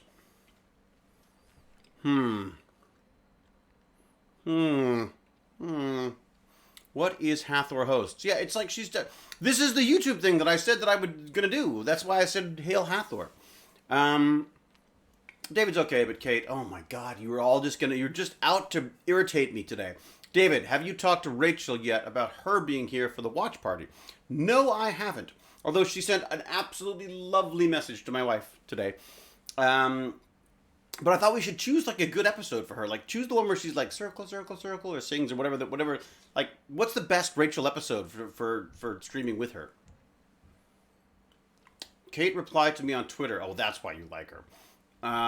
She's great in the show. We're both great together. Thank you, Mr. Clean. See? Not that hard to say to be nice. Ivan Novikov. Must be that low blood sugar McKay kept talking about. Got to avoid that hypoglycemic shock. It's so true. I tell you, nowadays, if I don't eat, I'm screwed. Darwin Phoenix says, this is what happens when you leave us alone, McKay. Need anyone banned? Says Geezer Geek. I don't know. I wouldn't worry about that. I would say Cal would be all over that. Harklight will email me my contact details. Very good. Thank you. Oh, hey, peoples, says Fierce Kittens. I like that. It's like, oh, how did I end up here? Says Fierce Kittens. Well, welcome, Fierce Kittens. Face it, David, everyone is here for Kate. It's so true. Yeah. That's certainly how she thinks. Do you have two of those Rodney figures, one open, one not? What do I have? I have the field ops, and I have Dr. Rodney McKay, and then I have Dr. Rodney McKay it was my child, like Baz played with him he didn't play with him. Baz had him as a toy when he was a kid, and he used to just like basically beat him up and paint him and things. So thank you, Harklight. So what about the one where Taylor and Jennifer go to find the Athosian and kick major ass? That could be a good one. Yep. Cal is PD on the banhammer. What does that mean? PD on the banhammer. Miss Carol says, ooh, the one where she turns into a Wraith Queen. Oh, that's true. She was so freaked out about that, though, because she was worried that she was going to, like, traumatize her child. Because I think she was, like, breastfeeding at the time. And the poor kid's looking at this. At the time when she's supposed to be bonding with her child, she's like a wraith hanging over it. Wow, everyone's got different suggestions. Somebody should 3D print more action figures. Yeah, no kidding, Evan Star. I don't understand why they haven't made... Well, I do. We've been off the air for 1,000 years. But, like, these Diamond Select toys, can they not put out any more of them? Like, they're not bad. I would like to collect the whole set. I'd like to get the entire set of every single Stargate figure and then do, like, little action movies with just, like, stop motion. But then as I told myself the last time I mentioned this, what you should really do is just have 3D models of all of them and then just animate the 3D models because it would probably work better. There you go. Another thing on my list of things to do along with Soliloquio. I'm so excited about sorting that out. G-Tax, baby rods. What the heck does that mean? Hello? What is it? Then, have you tried the MMU2 on your 3D printer? No, I haven't, the astronomer. I have not yet. Though, the wonderful friend, the wonderful Shane, is apparently sending me some information about that, possibly as we speak. Shane being, of course, the one who's organizing the 1440 makers thing. So, wait a second. So next week, I got stuff going on. Wait a sec. Next week's going to be, or the end of this week's going to be a big one. We got Sunday. We got a Stargate screening. What else do I have here? I embarrassed Baz. I wrote him like a little, like a rap poem, which I'm not going to read you because it's absolutely awful. I have to read it over again before I do that. And just embarrass the hell out of him because I got all schmushy at the end. What do we got? June's looking pretty empty. Oh, look, so's May. Where are we? I haven't written it in. Damn it. Dang it. Hey, today's Tuesday. So everyone should go check out Ron Hawkins on Facebook. He does these live concerts every Tuesday just because there's a corona apocalypse going on.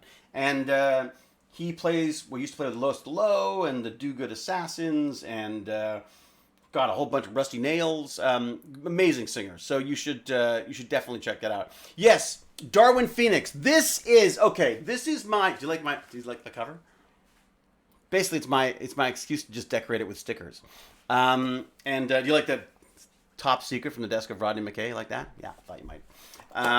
So the reason why I go with a paper binder, I never did this. I was purely digital. I was like, digital's the only way to go. And then I watched How to ADHD with this absolutely lovely YouTuber who talks about ADHD, and there's this much debate still in my own mind about whether that's something I have or not. But the point being is I certainly have traits, if not, well, the doctor seems to think I have it, but I don't know. Anyways, point being, as I can tell from my squirrel distractions, the idea is that use a bullet journal, and I swear by this now. So like today, I was like, oh my God, I was supposed to talk to this guy from Lowe's because we were supposed to have a front door put in like in December. And then of course that's being pushed and I need to get in touch with him. So I just go to my little thing and I go, oh, what page? Let me see. Oh, look, Lowe's, page 68. I go to 68. Oh, 68. There you go. There's his name right there. It's Kevin and Jamie. And so all the info is right there. And at its core, all it is just saying like, look, when you write something down, write what it is and put it in the index. And then you'll be able to find it. But as somebody who writes things down on lots of little pieces of paper everywhere and then can't find them, this has been a complete, absolute paradigm shift for me. Because it's going back to paper, which seems so weird to me, but the process of actually writing things down makes you remember them more, too. Like, for example, the fact that I'm supposed to have done, I want to do a birthday video for my friend's kid has got a birthday coming up. And so they want to do a little video for him, and so I thought, I'll record a little video piece for him. And I thought, what would be the best thing to do? And I thought, I'm going to get one of my easy robots to sing him happy birthday. So he and I are we're going to do a little sketch back and forth, and then he'll sing happy birthday. He won't be singing it because I don't know how to make him sing, but I can at least make it to go happy birthday to you, happy birthday to you, happy birthday dear Jack, that kind of stuff. So that's what I'm working on right now.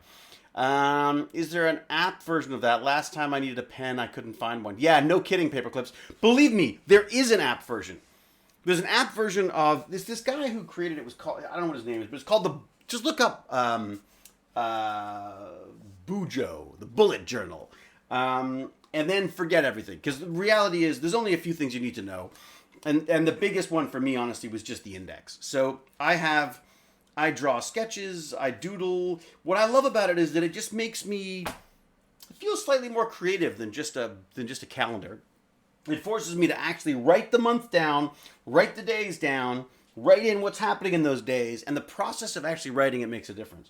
One of the things I loved about How to ADHD is they talked about, they were like, okay, look, come on, you're a geek, you're a nerd, you know this stuff, you're gonna have an app, you're gonna use your computer or your phone or all of them to do your note taking and keep your things on track and scheduled. And it's just, so for those of you people, here's a video of kittens playing with string. And I was like, oh my God, kittens playing with string. And then she said, yeah, exactly. So get yourself a paper book because you can't concentrate. So I thought that was really, I thought she really hit it home for me. I cannot tell you how much I love that channel. It's called How to ADHD.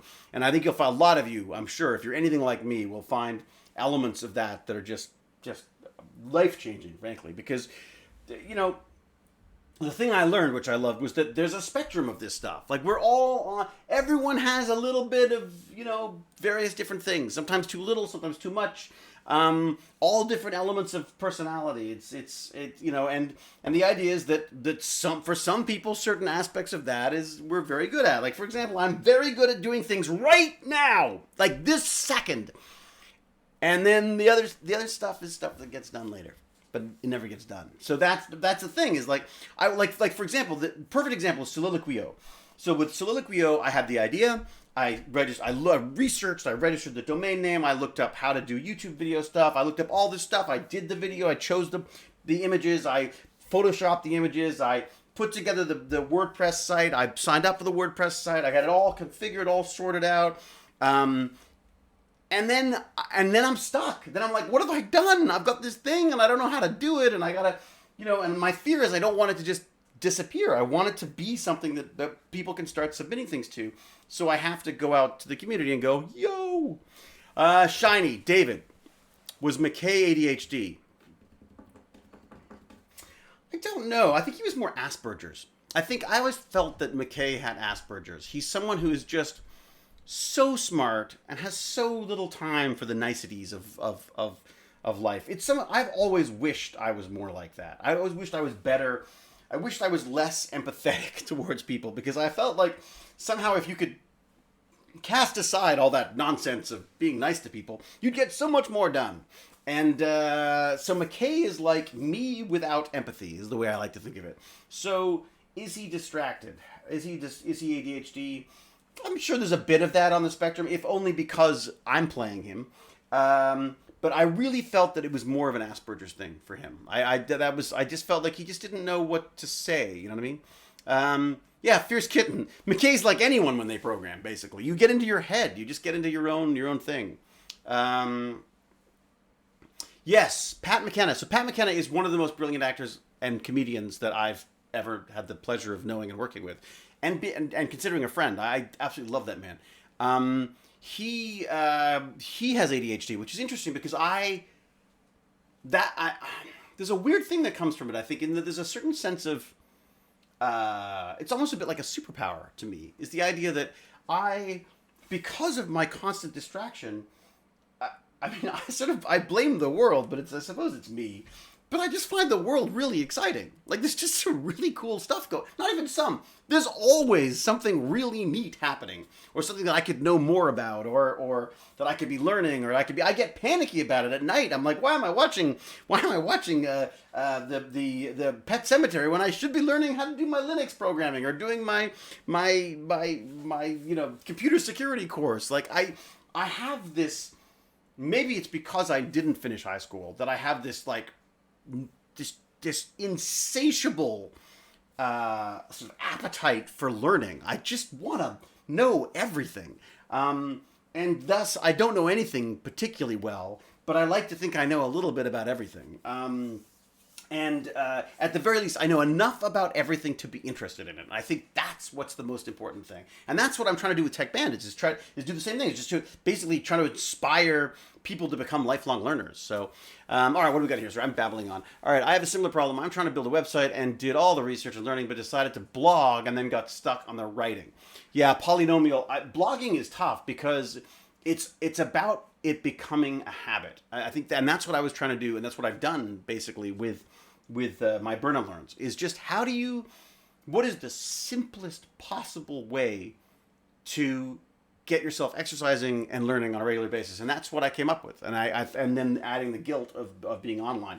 I think you have to come up with a way of making it a habit. It's the only way to do it. I think, it's about sitting down and let's say you write 3 sentences and that's your blog for the day. Even if you write a blog about the fact that you're not writing a blog today, you need to do that. I don't think it's about, I've always said that perfection is the enemy of the good. Is that how it works? Basically, I think perfection is the enemy of nothing. Like, the problem is if it's not perfect, you don't do it. And thus, I think there's many very smart, brilliant, talented people who will never see the light of day because they will never get over the fact that they need to be perfect the first go. And the reality is, and one of the beautiful things that I've found with acting is that, and overcome with acting, is that it breaks you down. Like, it just destroys you. You know, you can't get it right all the time. You have no control. And as a result, there's this wonderful sort of sense of freedom that comes with it, where you just go like, if I screw up, I screw up. I mean, within reason, obviously. You know, I'm not saying do anything illegal, but I mean like the idea that you just you got to try stuff. And if it doesn't work, you try something else. And that's the only way to go. There's that wonderful picture of the iceberg, which is success. There, oh look, there's success. It's this beautiful big white iceberg above the water. What people don't see is that massive, 3 times as big or whatever it is under the water of all the hard work and the sleepless nights and the anxiety and the self doubt and the hard work and the failures and all this kind of stuff that goes. People just concentrate on that top thing, and the reality is, it's the day-to-day stuff is all underwater. I mean, that's the, you know, and it feels that way. It feels like icy cold underwater. And I still haven't mastered that, but you know, I feel like one of the things, like, there's this thing I want to do, which is basically, I was doing this newsletter for Tech Bandits, and I sort of stopped when we stopped doing regular Tech Bandits and started going online. And I wasn't the excuse for it. The online thing became all consuming. So I hadn't done the actual written mailing list thing.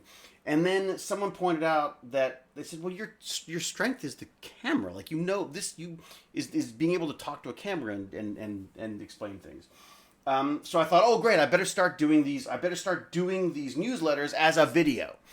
And then I started doing that, and then I was like editing and all this kind of thing. And then finally, I think it might have been Jane who said, well, why don't you just, like, you've got all of these links that you think are interesting. Why don't you just aggregate them with a video? Like, so do a video about the things that I find interesting and then send people to the videos instead of trying to, like, cut little pieces of the videos together and all this kind of stuff. I love doing that. Like, I love editing and producing little videos, but at the same time, I'm not doing it. So why not have just a video that says, hey, I think Rubik's Cube solving robots are cool. Here are the really expensive ones. Here are the ones you can make at home. And then just have a viewing list of all the videos that I've watched or that I found interesting or helpful in that regard. So I haven't drunk my coffee. What else we got? I think what you were speaking about can apply to many people who are successful in their respective careers. Yeah, I mean, I think that's it. Look, and again, it's do as I say, not as I do, because I'm terrible about that. So, what do I think about the Artemis project? Artemis program. First woman and next man landing on the moon. I think it's great. I'm going to say this, and this may be something that people don't like hearing. I don't think we should be going out into space. I love the robots. I think the robots are a fantastic way to go about doing this, but I don't think we're ready to be out there right now. I feel like it's exploration that can be done by robots, and it can be done much better by robots. In fact, robots should go populate the moon and build us a nice little hotel there so that we can go and visit. I don't think we're equipped for this. I don't think we're good at this, and I think it's not. I think it's it's kind of this weird. I think it's a holdover to this sort of macho first ones to the moon kind of 70s stuff, and I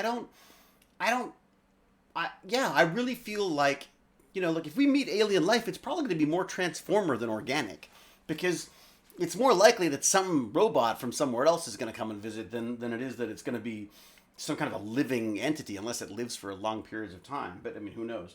I feel like if we could spend our time and effort making robotics that can do the exploration for us, and the building for us, then we should do that, because it will help us both on other planets. It'll also help us here. So that's my feeling on populating or trying to get off this planet. There's also a part of me that goes like, you know, we've destroyed this planet, so we're now going to go off. Now off we go. Next planet. What do we got? You know what I mean? There's a bit of that. So, yeah, there you go. We're whalers in the moon. We're whalers. We are whalers. Robots on the moon sounds great to me, but that's it, because imagine the robot on the moon. Imagine stepping into, so I'm coming to the basement, I put on my HoloLens or whatever it is, and I am now seeing through the eyes of Mars rover. And I'm roaming around, and I'm working on some stuff, and I'm doing this, and I'm doing that. I just think that would be that just opens it up to so many more people and stuff. Why just pick 2 freaking people to go up there? Oh my God, I'm getting myself all worked up about it. I just think that it's like, I think it's silly and short-sighted. I think we're spending a huge amount of time and effort just to say like, hey, we're the first people. And I think honestly, I think it comes down to this whole colonization type thing. We just want to be up there with a base so that we can say, hey, this is our part of the moon. Now we can mine the crap out of it. Like I just, there you go. Go drink some more coffee. Yeah, no kidding, huh? Running another planet. Yes, exactly. Ruining another planet. That's what I'm saying, James. James is with me. He's on the side of the robots. All right, what do we got here? Top Fuel. What does Top Fuel got to say? We should fix Earth before we go somewhere else. Now, okay, so Top Fuel, I'm kind of with you on that to some extent. I would say yes and no to that because I think, yeah, there's so much. Look, we're being taken out by something that's been sitting around, that's been, like, we're being taken out by a virus. We haven't even figured out viruses yet? Come on. Point being, I think there's nothing wrong with doing space exploration. I think, though, that we have to be the other problem I just thought of, again, is humans contaminate things. We have waste. We have all sorts of, send a robot. Admittedly, they've got, radioactive power sources and stuff. But I think we should be doing both. We need to fix the planet and we need to explore other ones. I totally, look, if there are resources we can get from another planet, I suppose we should be thinking about that. But the idea that look at how we get off the planet by burning massive amounts of fuel and dumping crap into the already crowded orbit of space, the space orbiting Earth. Sorry. I think we should be. I think we need to be robotic. What do we got? Reaver in Black. Human fix what they effed up. LOL. More like sit around and complain about it. Well, that's exactly it, Reaver. I mean, we are sitting around and complaining about it. I am sitting around and complaining about it, and I am very, very aware of the hypocrisy of what I'm saying here. I make shows that make people want to go to space, and then I say we shouldn't go to space. But I'm more Malp.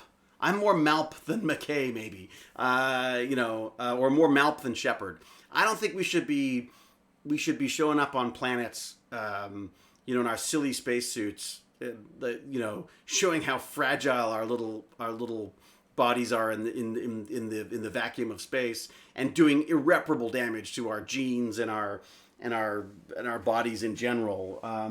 There's just too many things we haven't solved. And also, I feel like there's an ego to this. There's like some kind of it feels political more than it feels logical. It feels more Bones than Spock.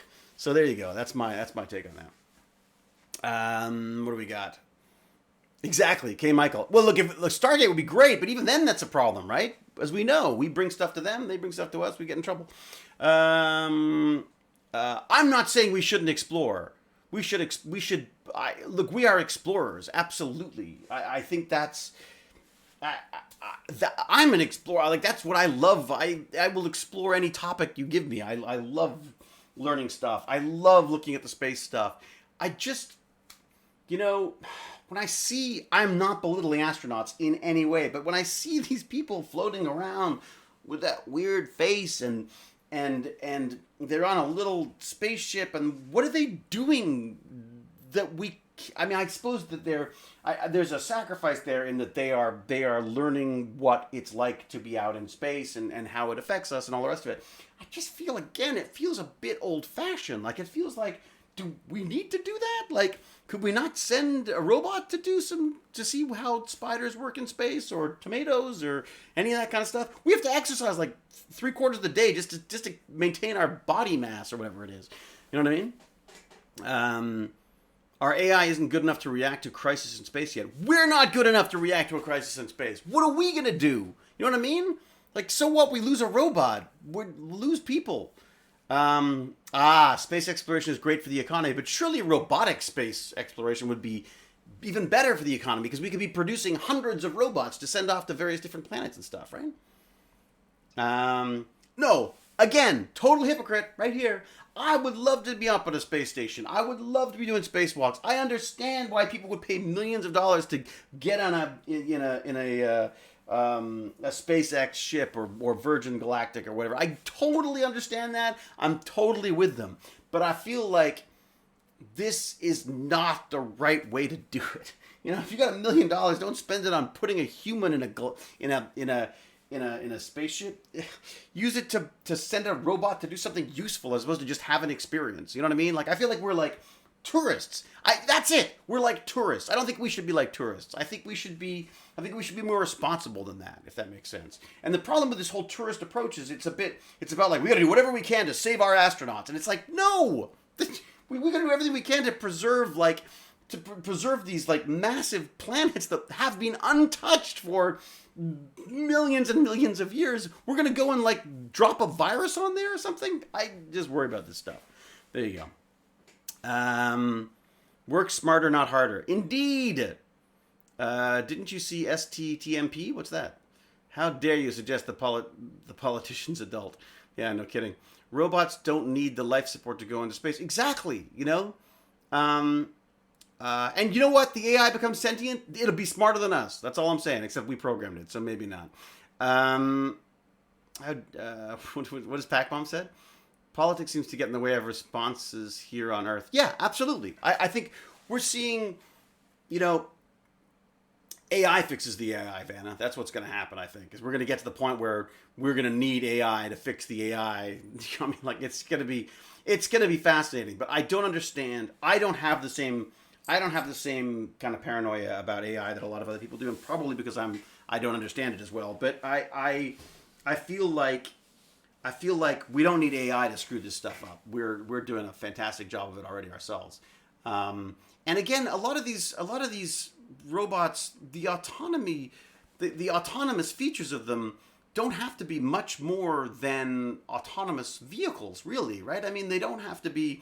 It's just about maneuvering and looking at things at this point, possibly 3D printing some stuff if they need to out of materials that they can find, maybe build a shelter so when we do send people there, there's something for them when they get there.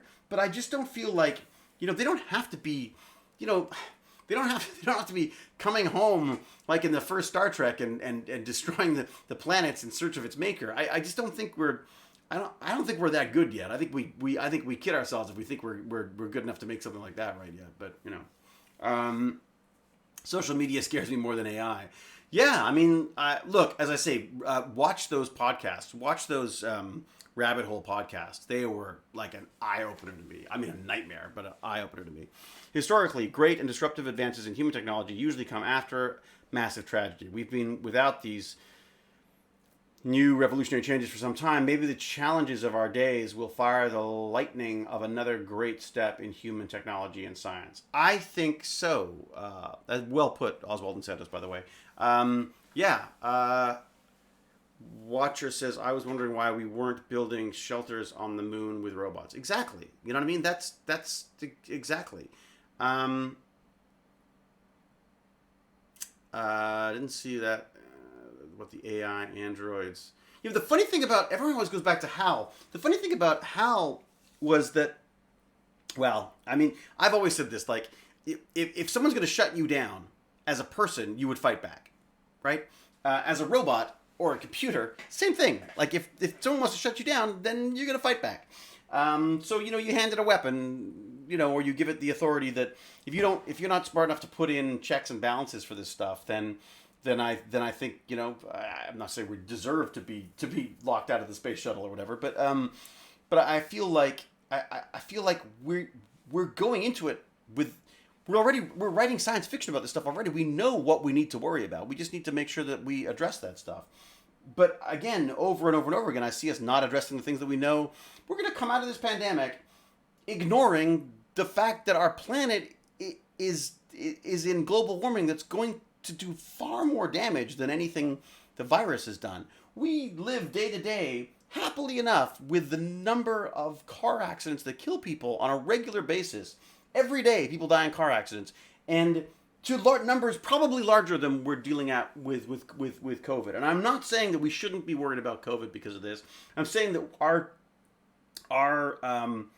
priorities are all off. They're like, and I think that's something that's become very apparent to me during this shutdown. It's like what's important and what should be important. And should we just be going back to normal after this? This, as you say, I mean, Oswald and Santos just said this. Like, this is one of those massive wake-up calls that could change us for the better. Like, it could really do some amazing things, or it could frankly lead to an even rapid decline.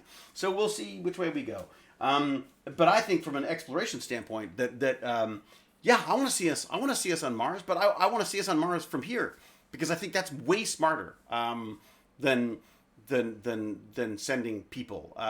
People seems like, and then you've got yeah, wait a second. Even the fact you got to bring food, you got to figure out how to feed them. There's so many things robots would do. I'm with robots all the way on this one for sure.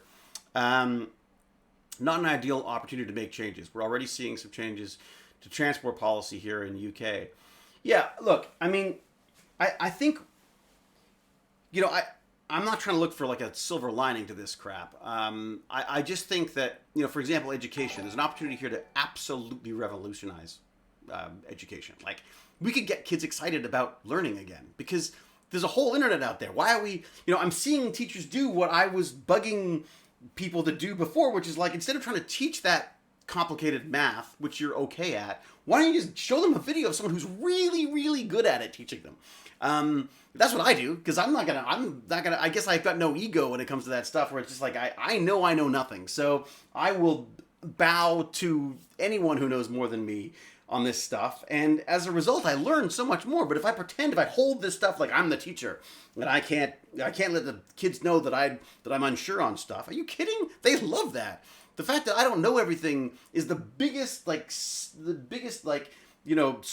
I have with my Tech Bandits kids, is that they're like, he doesn't know it either. Let's go look it up. You know what I mean? Because I'm interested in knowing what it is too, so I can start looking stuff up. They start looking stuff up. It's, I think this could really change the way kids learn stuff. So, my question caused a serious discussion. It's so true, P7. It's so true. Spinner Breaker redeemed hydrate. Well, James Gurney says I can drink coffee, and that counts. So I'm doing that. Yeah, sorry, look, I don't mean to tirade about this stuff, and I don't want to get political, and I don't want to get, I'm not like that. I just, I have an opinion about everything. Most of them are wrong, I'm sure.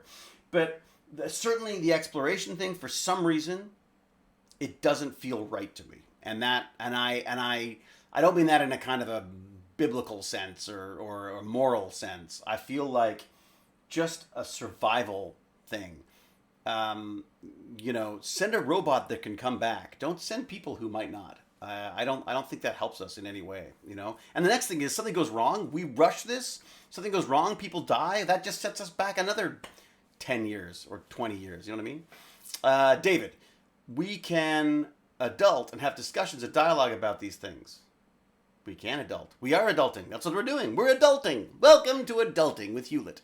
Sergeant Cavenstar, going to go help my son submit his schoolwork for the day. Very good. Enjoyed the stream. Lots of interesting discussions. Thank you very much, Sarah Cavenstar. Say hi to your son. I hope he does well. I hope my son's doing well. I hope he's actually... All I hear is him talking about anime upstairs. I'm not sure how much schoolwork's going on. Excuse me, I agree. Stops cross-contamination as well. Exactly. Yes, Brawler Brown. Really good point. As humans, we show up bringing all of we're bags of chemicals. We're bags of bugs and bacteria and all that kind of stuff.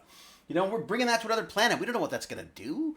I think we've got to stop thinking of ourselves as the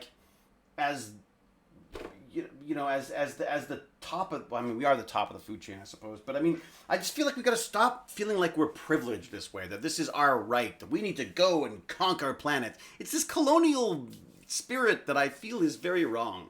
I don't disagree that I think there are some things that have to be done. There are certain explorations and explorers that have to go and take risks that they may not come back from. I understand that we never would have destroyed North America if it weren't for that, by colonizing that.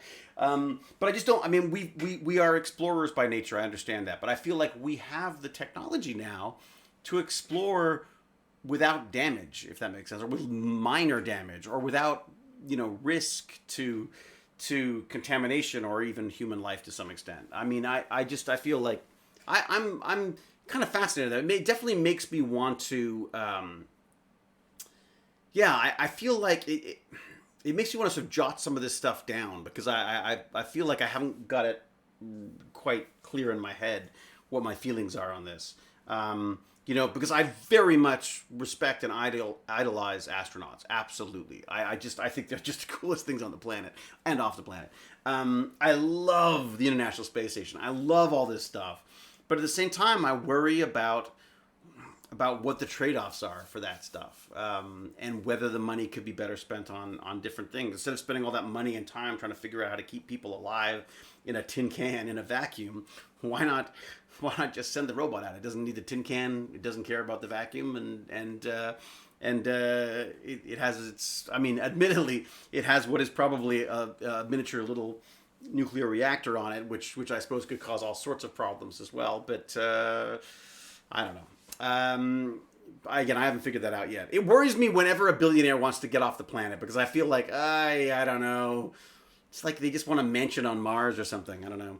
The Martian book movie must infuriate you. No, I love Ruby K. I loved The Martian. I loved that. I thought it was just brilliant.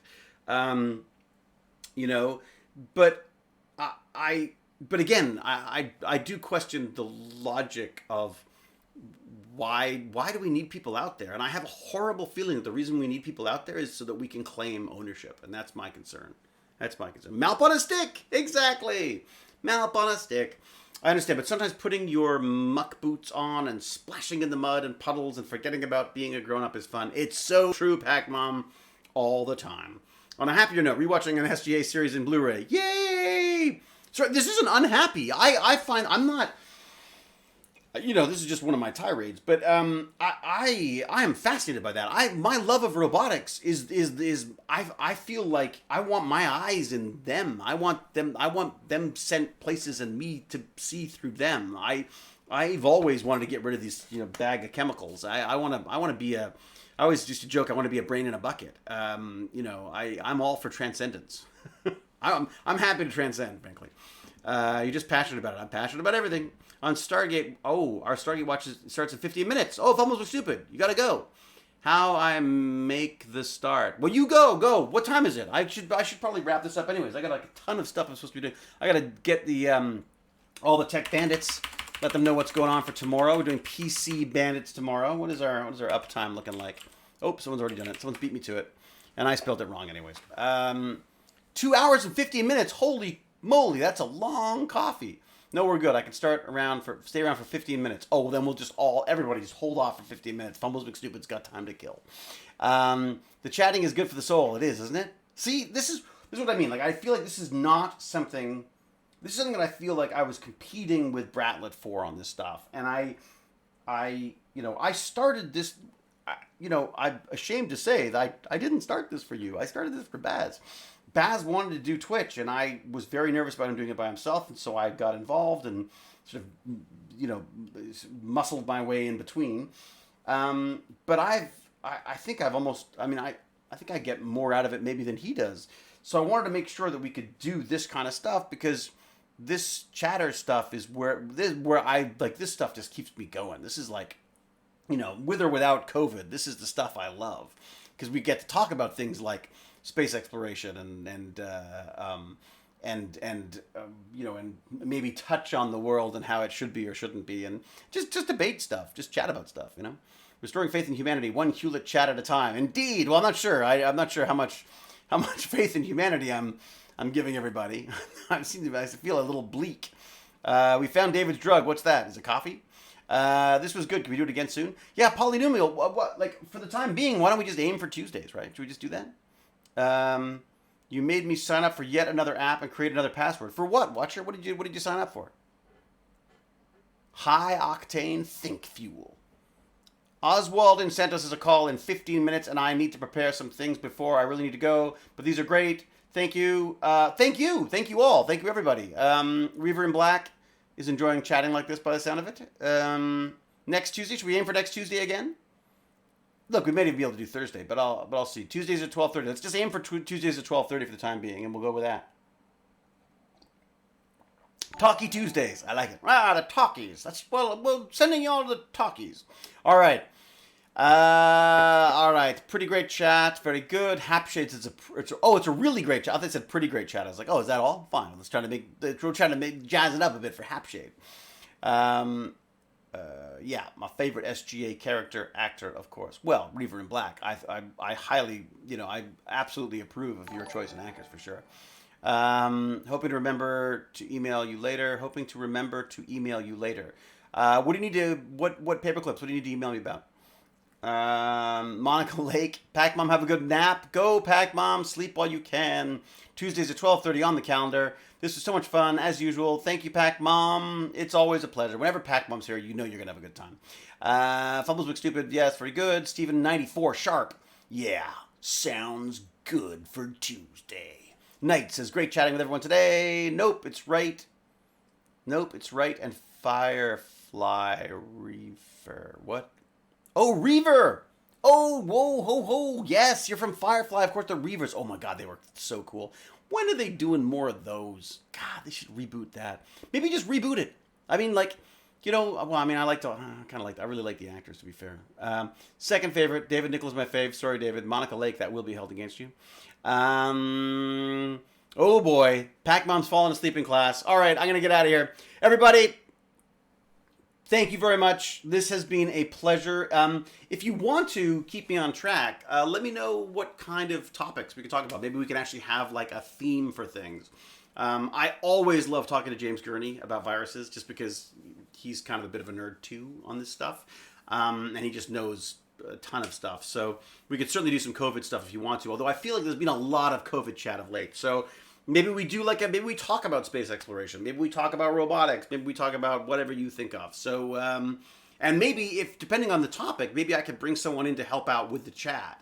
I'd love to talk biotech. And if we talk biotech, maybe I could bring in like Josiah or, oh my gosh. There's a ton of people we could talk to. So yeah, let's throw some ideas at me for ideas of what we could be talking about. And we'll go from there. So how will you get in touch with me on that stuff? If you want to send suggestions to on Twitter Twitter's so hard I have to keep track of. Maybe just email. Maybe just do the emails if you want. DavidIHewlett@gmail.com. I'm not going to respond to everybody. I can't read my own screen. This is so bad.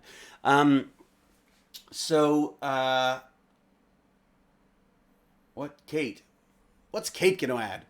Yes, I suppose we could have Kate. We could have Kate sometime. That might be fun.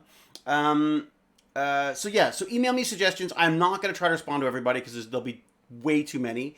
But please do throw some suggestions at me for what you want to cover. And if anyone, please, I know Harklight, you're gonna help me out, but if anyone's got any information or resources on the Soliloquio thing, that would be amazing.